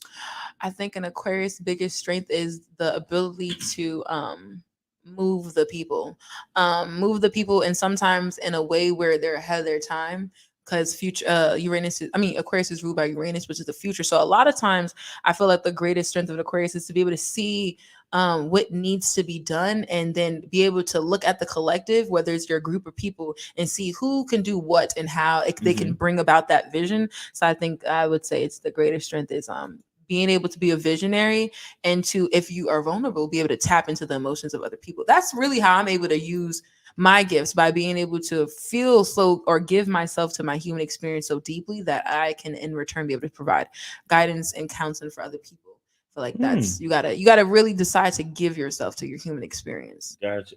I heard that Leos and Aquarius is like connect on the charts. I wouldn't be surprised if they do. Like I would feel like Leo is a sign of, it's ruled by the sun, so it's all about expression, creativity, masculine energy. It's a masculine sign too. Masculine energy, fearlessness, courage. Listen, it was written in the stars for you to be here. It's destined for me to be here. Spitting masculine identity together. You know, you feel me? So, let me see. All right, let me see. So King Leak says, does TJ? Okay, I think he's referring to you. So does SJ justify women acting irrational because their signs don't align with their partner? No, I do not co-sign acting irrational for your sign. So basically, people acting, using their sign as a green light to misbehave. We're not gonna be like, I am a Scorpio, so I'm just spiteful as fuck, and that's just me. We're not gonna do that. I would definitely say, for people who are kind of like into astrology and how they benefit relationships, I do different type of reading for different type of relationships. So I have a friendship reading where we can look at your natal chart, your friend's natal chart, put them on top of each other and see what's the energy of your relationship, and then what places or what areas of your life are you guys going to trigger for each other, or how are you going to support each other? Same thing with partnerships of business. Like, okay, if you're like, yo, I want to go into business with my best friend, but I don't think that dude really knows how he be slacking. And I think that he just thinks that I'm out here just capping. Right. So can you do a session on our charts and see where we can actually balance so that I can figure out, okay, this is responsibilities that I can handle because it's just natural to me. Some people are not bookkeeping, but they're really good at going to events. So it's like, okay, you saying that you're going to bookkeep, but let's look at the stars. The star says you're really good at networking. So just use your natural gifts and talents. So I feel like if play to your strengths by looking to your chart and looking at the people that you're with. You're looking at your girlfriend, look and see where her stuff is. Sometimes people just out here manipulating. Also, look at your chart and see who is falling into your hidden enemy section, which is your 8th house. You'll see if she's hitting your 8th house. Oh shit! There's a house for enemies. That's hidden called your enemies. 8th house. Your 8th house. If you're trying to see who's out here lurking, and I can't really see because your 8th house is sometimes your blind spot. People invest in you. You can see, okay, these are the type of people that are going to invest in me. Okay, like people who are building different things, blah blah blah. But if you're trying to see, who's going to try to sneak me, and how am I not going to see? Look to your 8th house. The snakes is your 8th house. All right, so this is a question from David. I think that was the troll. He says, my girlfriend called the police on me saying that I was stalking her at night. Okay. I got to clip that shit. Oh my God. You really do. You surely do. John Paulino says, why is there a ladies first narrative? Again, same shit. This guy. Why is there a ladies first narrative? Because, oh my God. Look, I can. Do you want to be first? Question. How about this? Do you want to be first? Do you want me pulling out your chair? Do you want me grabbing the door, telling honey, let me hold your bag? See, give me your again. See, if he's asking a question, how I think he's asking a question. This is the issue with a lot of men these days. And please, let's dive into that issue because they need to know.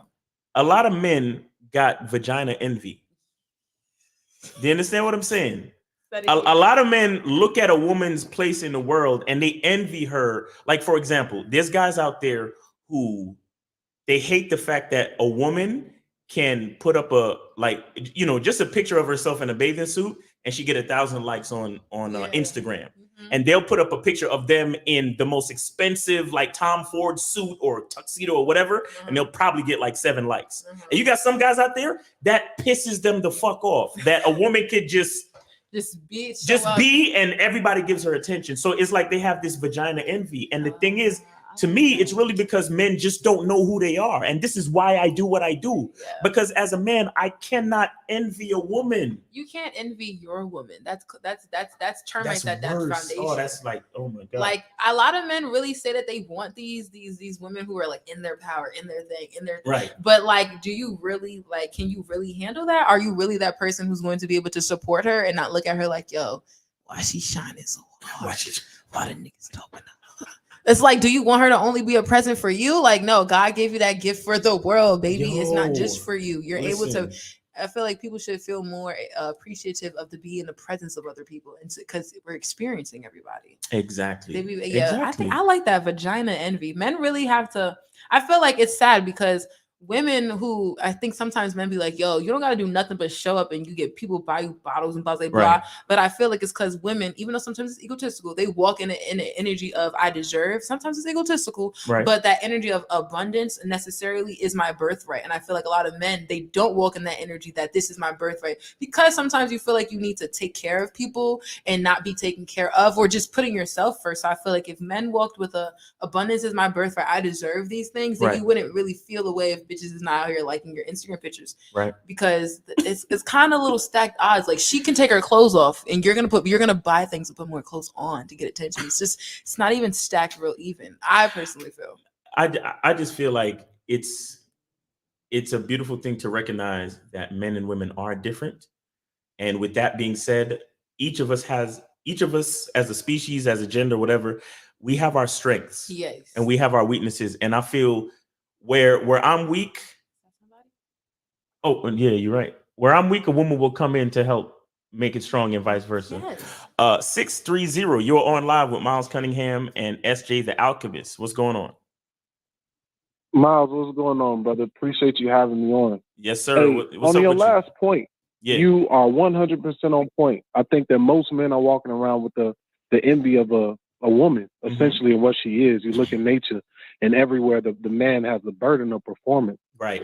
And that's straight across the board. Right. But the thing is, because of the shift, because of the patriarchy and how things have happened, the feminine needs to find its expression now in the world. And we're kind of faced with that, unfortunately. So the question is, and unfortunately, we've taken the woman for granted. And now we're shifting in the other way. And I think that men don't know what men are and what they're good for. And women don't know what men are and what they're good for. So my question to both of you, starting with the Alchemist, if you don't mind, Yes. is what is a man? What is his strength? Why is he exclusive? Why is he necessary? What is a man? Yeah, that's a good question. That's a good question. Well, yeah, what's a man?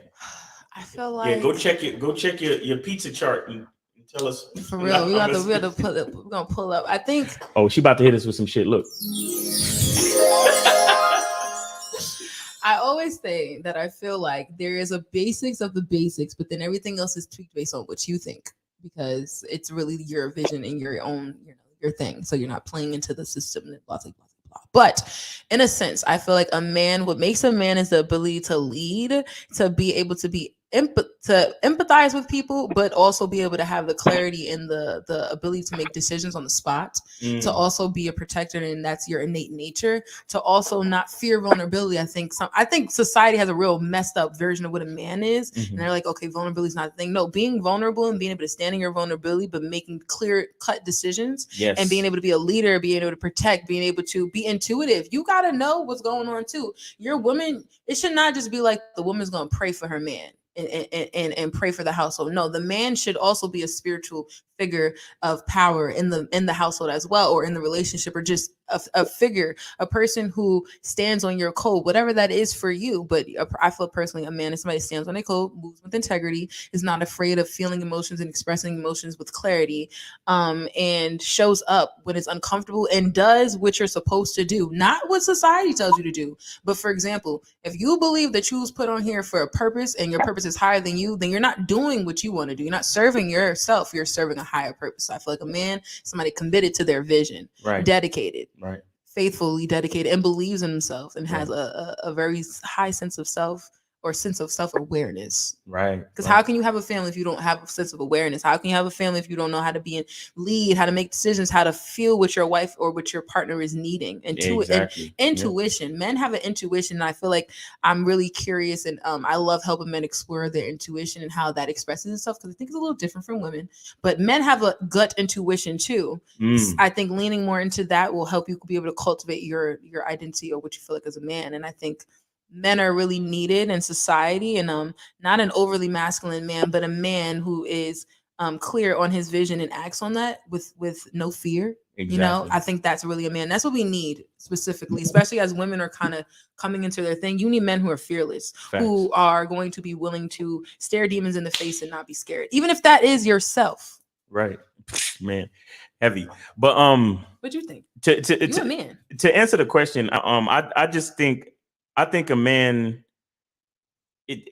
look, to me, it's a longer conversation, but I think a man is the closest thing to the highest being. So if you want to say God, if you want whatever you want to say, but the closest thing to the highest consciousness, right? And what I mean by that is, the shortest distance between 2 points is a straight line. I think a man is a straight line, and I think a woman is a curved line. Because here's the thing, like you said, a man has to be able to make a decision, choose a direction. Now, once we choose the direction, as things come our way, I'm going to consult with my women to work out the details. But we going in this direction, though. You see what I'm saying? Mm-hmm. And you gotta have clarity to be able to right. That's what I'm vision and to communicate. And that's what men do. We have more of a objective black and white switch to our decision making. We have more of a practical, basis and motivation in what it is we choose to do as far as life and provision, safety, procreation, everything. You understand? We're the start. You understand? We're like I impregnate the woman. I get her pregnant, but then she incubates and then decides all the rest of it, like how the baby looks, and you know what I'm saying? Like all that. I mean, of course, what I'm saying is more complicated on a scientific level, but I'm saying I send the seed in, the seed combines with the egg, and then everything gets enhanced from there, where all the details get worked out. You understand? But the body comes from me. The blank slate comes from me, and then I allow her to put on the canvas. So you to provide put whatever the canvas. you see what I'm saying? I buy the house, you decorate it. Like, you see what I'm saying? Like, a man is the ones and zeros, the straight choice of direction, and then all the details is worked out by the relation between the man and the woman. But caller, I think that was your first question. Did you have a second question? Really, I don't even have a question on that. Okay. I'm recognizing that nobody knows at the end of the day. Okay, right? what's your definition of a man? So how far I've gotten with all my research and understanding is pretty much what everybody was just saying. Mm-hmm. Is that a man is the constant unchanging, the masculine energy, the embodiment of the masculine energy, mm-hmm. and the feminine is the constant change. The woman is the constant change. Yes. So the same way that a woman has a responsibility here on the earth as the creator of life, mm-hmm. she is the one that gives birth to physical life. Right. We are the ones who give birth to spiritual life. We have spiritual children, if you will, in a sense. She doesn't have the chance and opportunity to lead someone in a spiritual direction. Right. Most of what she has is, if you'll hear any woman talking, she'll tell you, "Oh, talk to God, talk to this person, being part of this community. She needs other people. She needs someone else." Right. You, as a man, as an individual, you pave the way, right?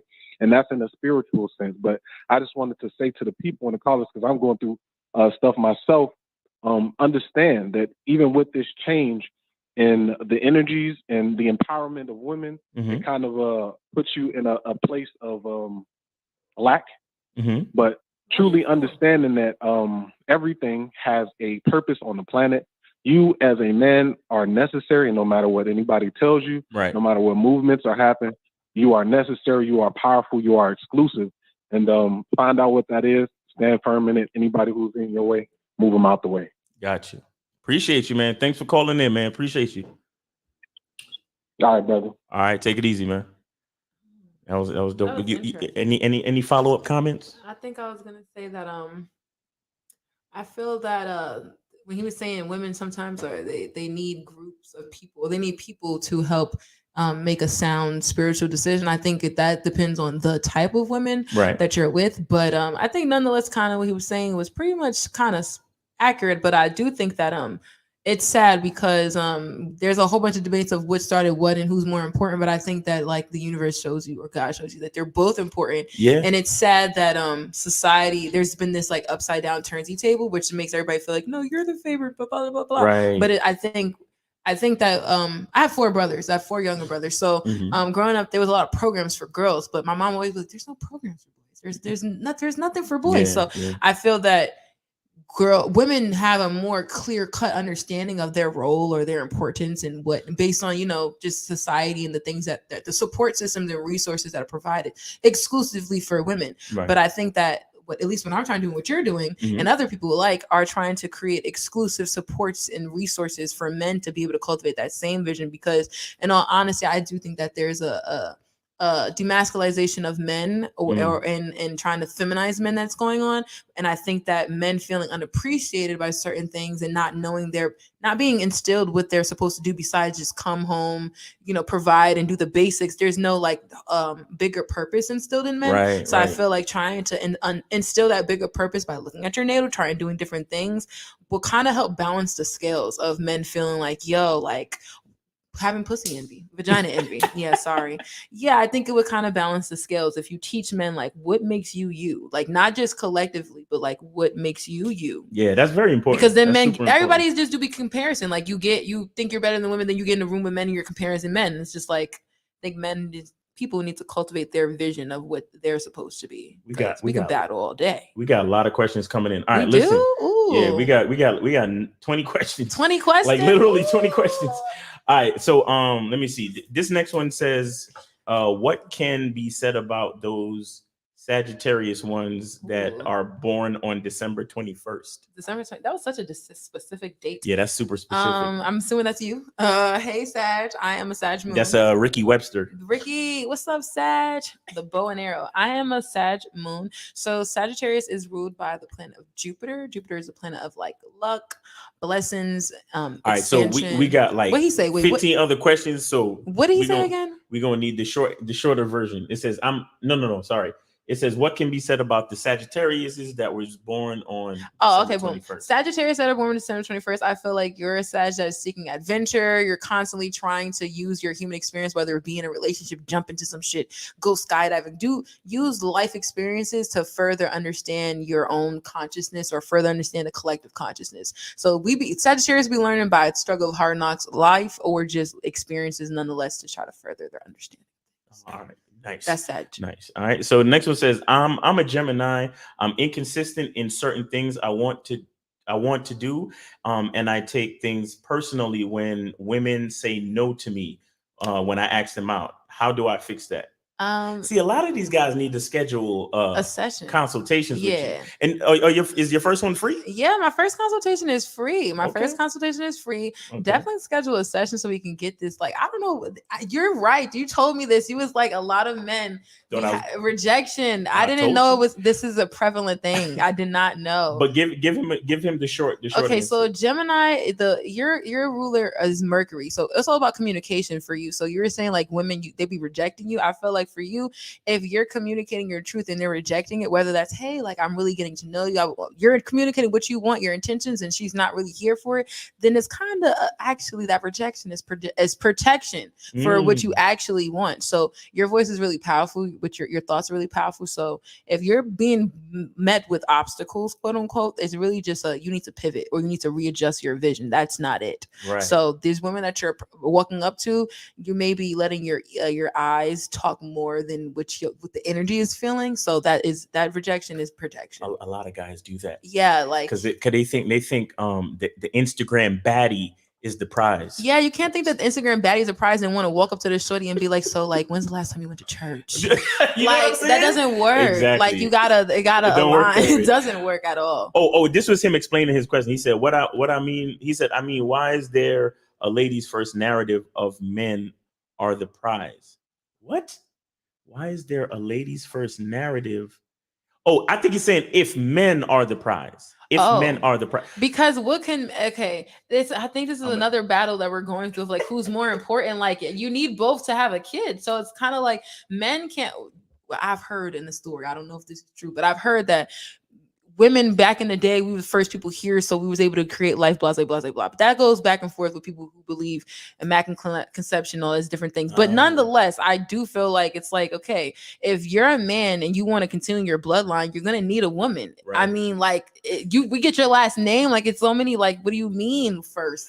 I want to say this. I want to answer the question by saying the narrative of ladies first is a byproduct of the abundant mindset of what a man is. Oh, Ooh, that's the one. You understand? We created. Look, it's like if I create a club, I want that club packed. Mm-hmm. What's gonna bring people to the club? Ladies. Mm-hmm. I created a space. Mm-hmm. I put my resources out there to create a space, and I want everybody to have a good time. Mm-hmm. And it just so happens that everybody has a better time when there are more women around. So why wouldn't I say ladies first? Yeah. Why wouldn't I make a ladies' night? Why wouldn't I? You understand what I'm saying? What's the point? I mean, like you said, when you buy the house, see, if you have the house and there's no lady, what you just got a structure. There's no energy in that bitch flowing. Exactly. This is what I'm talking about. The reason why guys question things like this is because they feel like attention given to a woman takes away attention from them. My question is, anybody seeking attention that bad, why? This is where we get into the consultation of why. Why does it even matter that society feels like ladies should go first? Or for example, if you know that like if you're pulling out the chair for your woman and this is somebody you want to be with, are you going to sit there and be like, oh, why I got to pull out your chair? No, that's what you want to be. So it's kind of like, you see, because I'm gonna be pulling out her chair because I want to look at her sexy ass sit down. You feel me? But that's just me. And all honesty, it's like if you put your woman first, you're putting yourself first because she's gonna pour into you. You buy the house, she about to flex it. You buy the food, she about to flex it. It's kind of like with the right woman. All you're gonna do is you're just the woman is a seed, so why wouldn't you plant? Man, and nurture. Anyway, but like I said, not every guy really fully understands their identity, so they have these type of questions. But anyway, the next one said, this is AJ Lino. He says, what's your thoughts on only having one date rule and charging a chick if she ain't down to smash on the second meetup? Well, that's kind of pretty much how I live my life. But how do you feel about that? I feel like if you're not communicating that, like when you before you meet up, telling her like, this is my intention, then if she's not knowing that, like personally, I'm not giving it up after second date. Like I don't give it up when I feel like it. So if you told me like, yo, this is my intention, like I kind of want to fuck with you, but I kind of want to, fuck with you. So this is what my timeline is, make it I always tell people give somebody the opportunity of choice. Right. So it's kind of like you're plotting. And she thinking that she on a date and she's trying to get wine and dine, but you're trying to get in her booty. Like It's not given. So I feel like no. See, let me go back to the root. See, to answer that question, like for me, all it really is there's no pressure. There's no pressure because I only want to get intimate or vulnerable with a woman if she really wants to do it too. Why are you trying to plot on women who don't want that situation? That's what I'm saying. There's a lot of women who want that exact situation. You don't even got to plot. Exactly. There's a lot of women who do want that. So my thing is to let her know what it is and let her, like you said, give her the information and then let her choose. But now it's still up to you. If you know you run your dating protocol a certain way, then there might not be a need for the second date. Because if she's looking at you like, nah, I don't think so, because I'm not sexually attracted to you like that, then no need for the second date. But in my situation, usually by the second date, they're already ready. You understand what I'm saying? If you have a woman's first perspective, at least. Exactly. Also, it's like people really. It's sad. Sometimes people really. I be thinking that you really trying to go on a date. That's happened to me where I'm thinking I'm going out on a date and it's like, oh, I wish you would have just told me because then I would call you when I feel like it. That's what I. Okay, that was the other part. That was the other part I said. That's the other part that I missed. I'm bold. You're bold. We'll be bold together. Because I usually say to them, if on the second date, this is what's gonna happen, right? And I usually, when I'm setting up the second date, I let them know. And if they say to me anything contrary or negatory to that, it's like, okay, well, you have my information. Let me know if you change your mind. Also, it's no problem. Like when you approach someone, you kind of know their energy. Like if you know the energy of the person when you approach them, if they're trying to just fuck, if they're trying to really be I'm looking for marriage, so it's like if you're looking for a certain person, stop not moving with integrity by trying to allure people. And that's the problem with a lot of that's the problem with a lot of guys is that they only want to hear yes. Or some men are in the art of convincing. They love convincing bitches. Yeah, it's like, you see what I'm saying? Why just get somebody who wants that? I'm in the art of putting all the information on the table and hearing what you have to say. Yes. that's because I know you're not going to be the last one I talk to.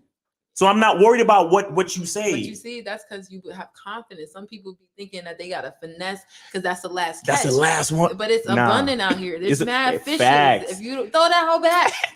You know, you don't gotta convince the fish. Like, come on. Justin says, what about cusp signs?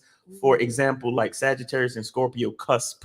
How does that work? So what is cusp? A cusp is somebody who's born on the day that one zodiac sign season starts and one ends. I'm an Aquarius cusp. I was born on the day Capricorn season stops and Aquarius season starts. The only thing that separates me is like 2 hours. So I would say with cusp people, you're going to kind of be emitting both energies. Some people can look at you as that theme of that zodiac sign, or some people can look at you as the theme of the other zodiac sign. So for example, you're Sagittarius and Scorpio cusp. So some people may look at you like, oh my God, you're the life of the party. You know, you always know where to go, always know what, like you always happy. But then some people, though people who are really close to you, or just some people may be seeing a different side of you. It's like, oh, like you really be on some, I don't really fuck with the world, like on some Drake shit. You be emotional, but like not emotional. Like I don't get it. Like, ooh.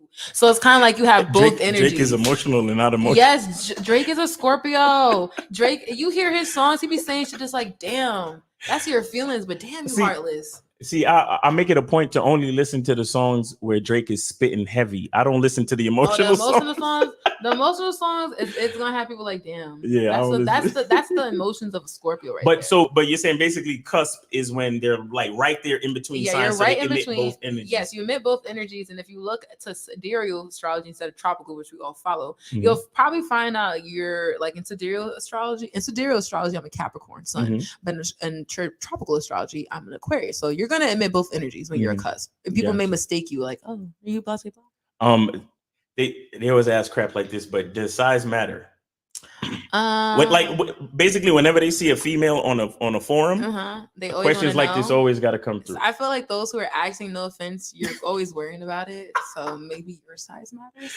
However, I feel like there's like a requirement. Like I think everybody knows, like I think a pinky is not it. And I'm sorry if you're a pinky, but somebody who got a small cervix or who has a weird cervix, it's gonna fit for them. Fit, right? But you got different size vaginas. You do. Like some vaginas are really small and petite. They can't even push out a kid. So you're trying to put an 8, no, it's not giving. So for those who are, not that well endowed, I'm sure you do other things, but size, no. Because not everybody wants to be sitting there like trying to figure out if their organs got rearranged or something. Right. I think strokes matter.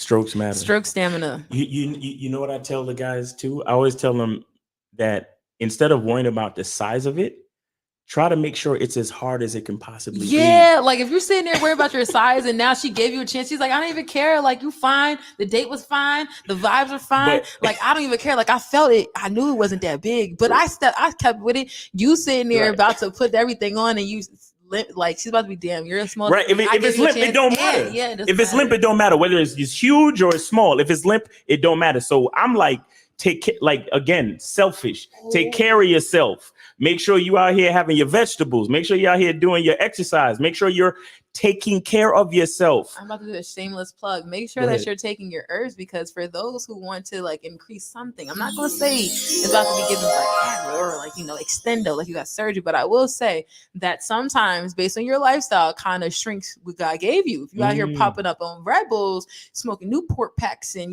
doing the not, practicing semen retention, it can kind of, shrink some things. So I would say, taking some herbs, my black mint tea or my black man God tea blend is a good one to have. It can, get that energy going. And my Kundalini awakened. Get at the Alchemist. She can she can make you stop asking questions like, does size matter? Yes. We're gonna give it size that we're gonna be like, ooh, how does this stroke? What strokes matter?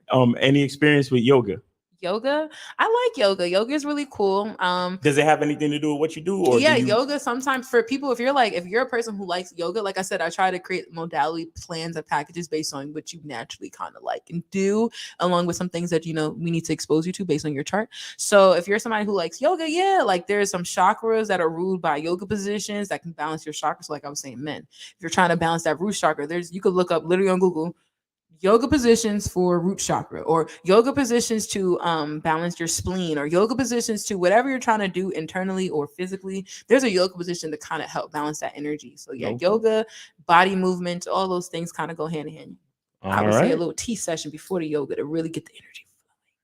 Tea session before, right? Because it heats up the blood. Yeah, it heats up the blood. And sweat. It sets the intention. Yo, I've done hot yoga. I go to this place called Indigo Yoga. Oh, you gotta take It's me. really nice. Hot yoga. It's really Ooh, nice. this is about to sweat it all out. Respiratory steams are really cool. I make respiratory steams too. So if you do a yoga session and then you're getting all that good breathing in a respiratory Right. steam after the shower, listen, you about to be seeing a whole new world. Nice. All right. Phil Brad says, what does she know about the age of Aquarius? Everybody always the age of Aquarius. Isn't that a song? It is Like- a song. Back in the 70s, they made it. It was this group. Aquarius, or the age of Aquarius, is basically we were. And this is a debate whether we're in it or not, or if we're going to be in it. But the age before Aquarius is the age of the Piscean age. So Pisces is all about mystery, illusions, deception, your dreams coming true. So the Matrix, for those who don't know, like that's religion, all those things, ideologies to control or to enhance something is what we were in. So, Christianity, all these wars, we were in that period for a really long time, like thousands of years. So now the Aquarius age is all about information, awakening, awareness, collective information, the internet, the future. So the Aquarius age is all kind of about the awakening of the collective consciousness and rebelling against the systems that no longer serve us for the future of where we need to go. So that's the age of Aquarius. Age of Aquarius is a cool time and a cool place to be. Give me 1 second. No problem. Keep talking about the age of Aquarius. I got you. So the age of Aquarius is a really good time to be alive because you're definitely going to be experiencing some new things. It's most of the time, I feel like we're in the age of Aquarius because they say when you're in the age of Aquarius, it's going to be an awakening. A lot of people, as you can see, are going into their spiritual journey, trying to understand more about spirituality, their purpose. It's an awakening happening to find or further your collective understanding of your life, of things that make a bigger difference than the structures that be like the rat race and shit. It's the breaking of the rat race to really free us so we can be sovereign people. All right. So Jedi James says, what does Taurus most times have? Why does Taurus most times have a bad reputation, stubborn and demanding? What are good qualities of Taurus? Well, Taurus can definitely be stubborn and demanding because they're ruled by the ram. So it's kind of like the energy of like I'm Taurus. Let me bring it back. So Taurus in astrology, I talk about the house, the planet, and the zodiac. So the Taurus energy is all about values and traditions. So values and traditions, a lot of people are not going to budge on their values and their traditions. So it can serve you. I always tell people there's a high vibrational spectrum and a low vibrational spectrum of the zodiac. So high vibrational spectrum of zodiac of Taurus is Taurus look good, smell good. They the people with the money. If you're trying to go out, they like, I got the bill. Don't even worry about splitting.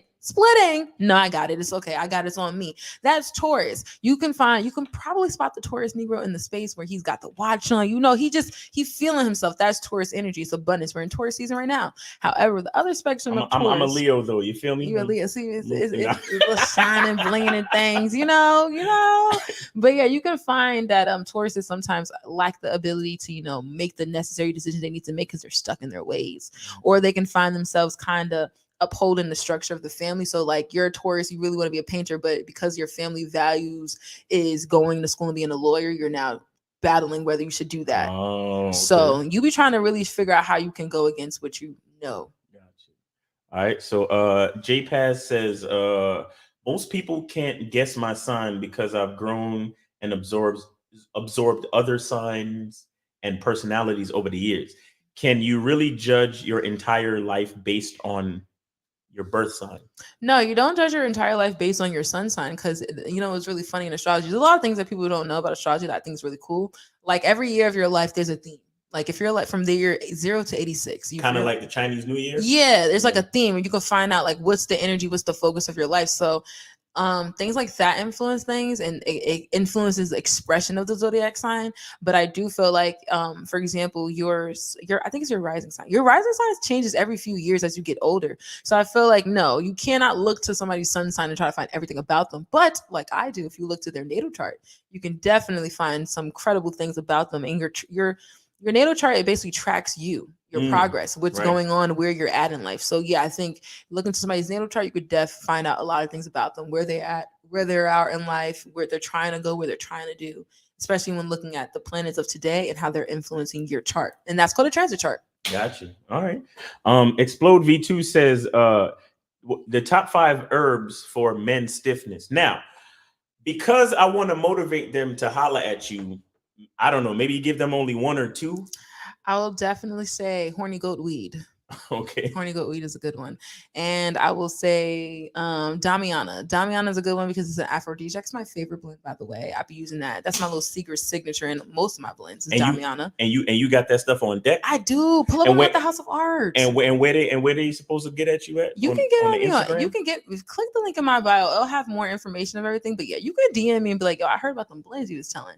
Or you can pull up on me at the House of Art. But yeah, I'm available to taking packages or taking orders for those packs. But yeah, I would say horny goat weed is a good one. And you said Damiana? Damiana, yeah. Damiana is an aphrodisiac herb. It kind of gets the vibes going. And it sets the mood. And what's because I heard a horny goat weed like tea. Is Damiana good to have it as tea, or you can have it as tea or you can smoke it? I tell people if you're a smoker, especially and you're buying my smoke blends, if you want to double down on the action or you want to double down on the intensity of the herb, or really feel the intentions or get a more potency, drink and smoke it at the same time. So for example, let's say you're like, okay, I'm trying to set the mood. You can, sip on some horny goat weed tea, or earlier in the day, maybe like, an afternoon. Now, as you're inviting this shorty over, actually, you want some tea? Give her my Kundalini Awakens blend. That's about to get all the juices flowing. So you got tea to get the aphrodisiac for the females too. Yes, for the females and the males. If everybody was on, yes. Oh my God. Yes. Yo, get at the Manifesting Alchemist. The Manifesting Alchemist, I'll set your life up. Okay, I'll get the water flowing for the ladies, and the guys I'll keep it nice and right. Nice and right. We got let me see. Craig. Craig says, I'm a Cancer man with the Gemini cusp. Ooh. How would you describe the characteristics of this person? This person is highly emotional and always in their thoughts. This person is steadily trying to figure out, how can I communicate how I feel, but like not be labeled as emotional, because like I'm really intellectual. And yeah, I think y'all be overthinking your feelings. And I also think that people kind of comfort you. You're somebody's comfort a lot all the time, but you feel that people don't be comforting you. Your people are not there for you. But gotta be a little more vulnerable. Let them know, hey, this is not the best time for you to be emotionally dumping on me right now. So gotcha. All right. All right, we coming up to the 2-hour mark, and that's usually around where I like to stop. But we got a couple more questions. So I'm gonna go through them. Yeah, we just run straight through them. So it says, do you think star signs have something to do on sexual compatibility? Yes. Okay. I like doing I recently been studying this. Well, not recently, maybe like 2-3 months or something. I thought to myself, yo, there has to be sextrology. Like there has to be astrology for the sex, and there actually is. So you could find out your sexual compatibility with other people based on their zodiac signs and looking at planets and houses that rule sex and that rule partnerships. So yeah. So hold on real quick, guys. See, this is if you understand sexual compatibility within zodiacs, right? This is an easy thing for you to incorporate into the conversation when you meet shorty, especially when you meet a shorty who's always asking about zodiac signs. So it's game everywhere. You know what you ask her? You ask her, where's your Venus at? Where's your Venus? Where's your Venus? Because this is a cheat sheet for the guys. If the girl asks you, wait, hold on. Let me set this up. Okay. Now, so I'm a guy. I'm approaching the chick, and the first thing she asks me is my zodiac. Now, what do I say to her? You can tell her, yeah, I'm a Leo, and then she's like, oh my God, okay, cool, you're a Leo, blah blah blah. You be like, so what's your zodiac? She's like, oh my God, I'm a Cancer, blah blah blah. Ask her, where's your Venus? She'd be like, what? What do you mean, your Venus? She'd be like, if she knows astrology, she's gonna know. So you really not just out here capping, you talking.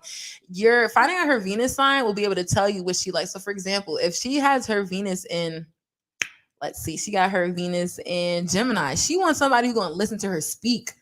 So that means you could just call her up every day, like, yo, how's work going? How's your day going? And that'll get the pussy wet. That right there, finding out where her Venus is in her chart. Like, listen, if you know her Venus is in Taurus, bring that hoe some food. Ooh. Pop up on her and bring her food. Wow. You know, a lot of chicks out there be Virgos. What do you do for a Virgo? Oh, for a Virgo, For a Virgo, I would say you can ask them like, what do you need help with? Help them map out their brain. Virgos be all in their head trying to figure out.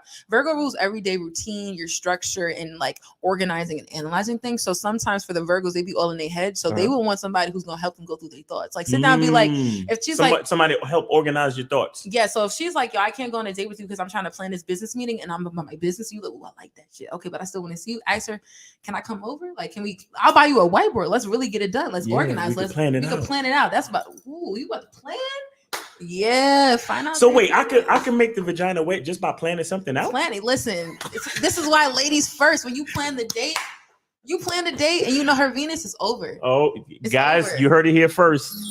Okay. It's over. Real quick, what do you think about Aries? 90 seconds. Aries is the ruler of, it rules the body. So Aries, sometimes people be feeling Aries are all selfish and stuff because they're literally rule the body in medical astrology. And Aries is all about they're the initiator of the zodiac sign. They're the first of the season. So Aries, sometimes you'll feel like they always got the answer, but never want to help. They always got the answer, but they got the answer, but they don't want to help. Like, I know a couple Aries just like that, and they'll be like, "Nah, bro, that is the help." And you're like, "Nigga, like this is a part 3 series right here," and they're like, "Nah, I just gave it all. What you mean? Like that's the gem." That's just the dialogue. So yeah, Aries, and they be a little, they passionate. You know, they passionate. Yeah, they are. Everybody know that though. Yeah, they're very passionate. Last thought says, do you smoke cannabis or take any CBD products? I do smoke cannabis. Cannabis and me have an interesting relationship. We'll be going back and forth. We together sometimes we're not. But my favorite way of smoking cannabis is using my smoke blends, and especially my Vibes collection.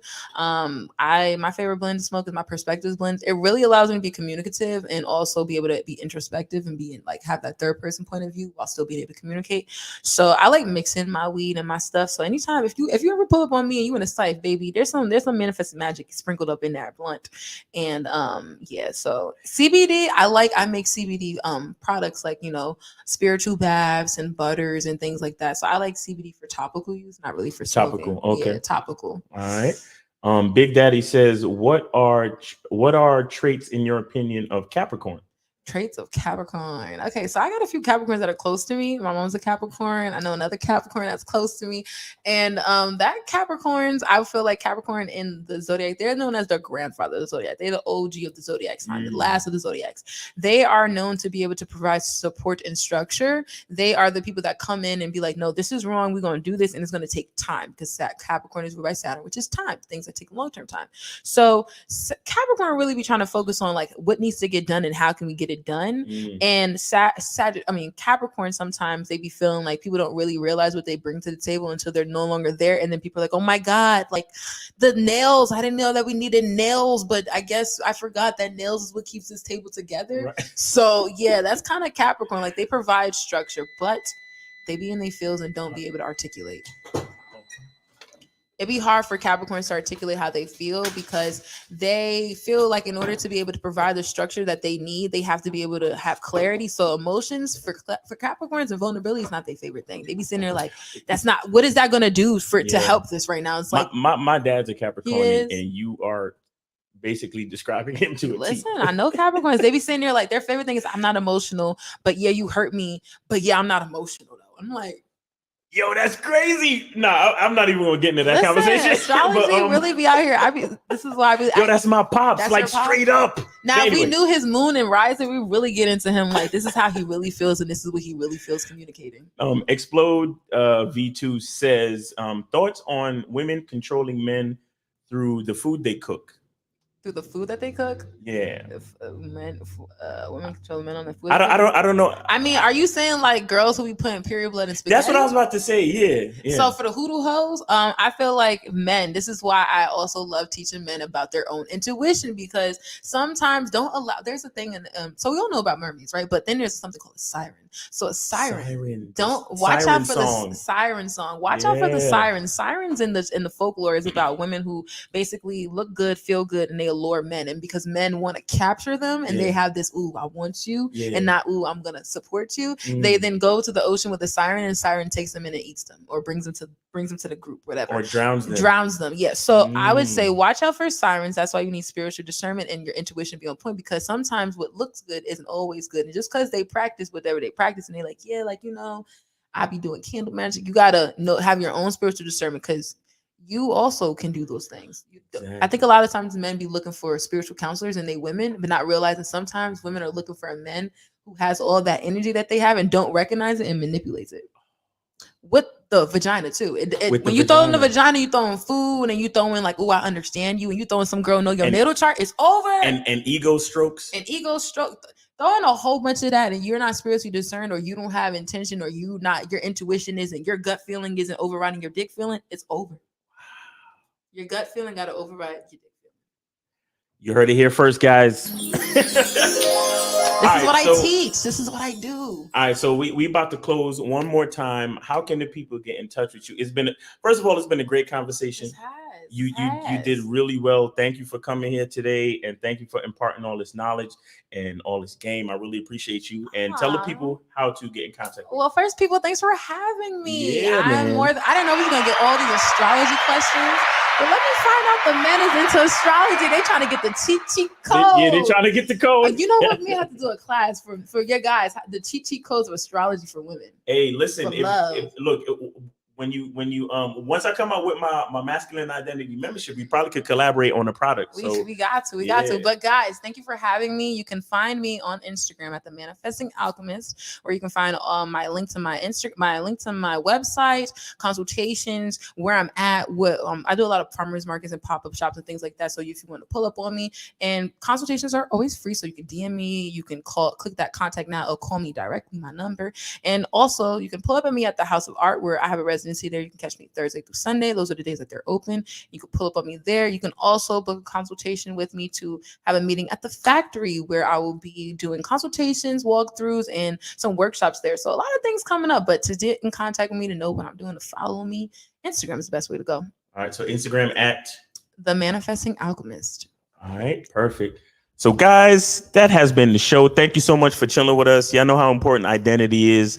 It's your boy Miles Cunningham. Let me get the thing queued up, because y'all know what it is. But guys, again, identity is super important, and I'm glad we had SJ the Alchemist here today to assist in the conversation, to further understand more about ourselves and what we need to do as men. So y'all know what it is. It's your boy Miles Cunningham. Always remember, the truth is inside you. Peace. When it comes to being a man, it's about being that rock. It's about being stable. So first, you're gonna have to find discipline within yourself. Do you have that type of discipline? Do you even have the heart to be ruthless? Women need leadership. It is in their nature to seek out leadership. You can't do it 99, because all that's part of a man. You got to do it 100. Apparently, these women out here having sex with somebody. Apparently, they're getting pregnant with somebody. Shoot, somebody getting something. You should look at something like hypergamy and allow it to inspire you to always be evolving, getting better, expanding, developing. There are things you know, the things you don't know. Then there are things you don't know you don't even know.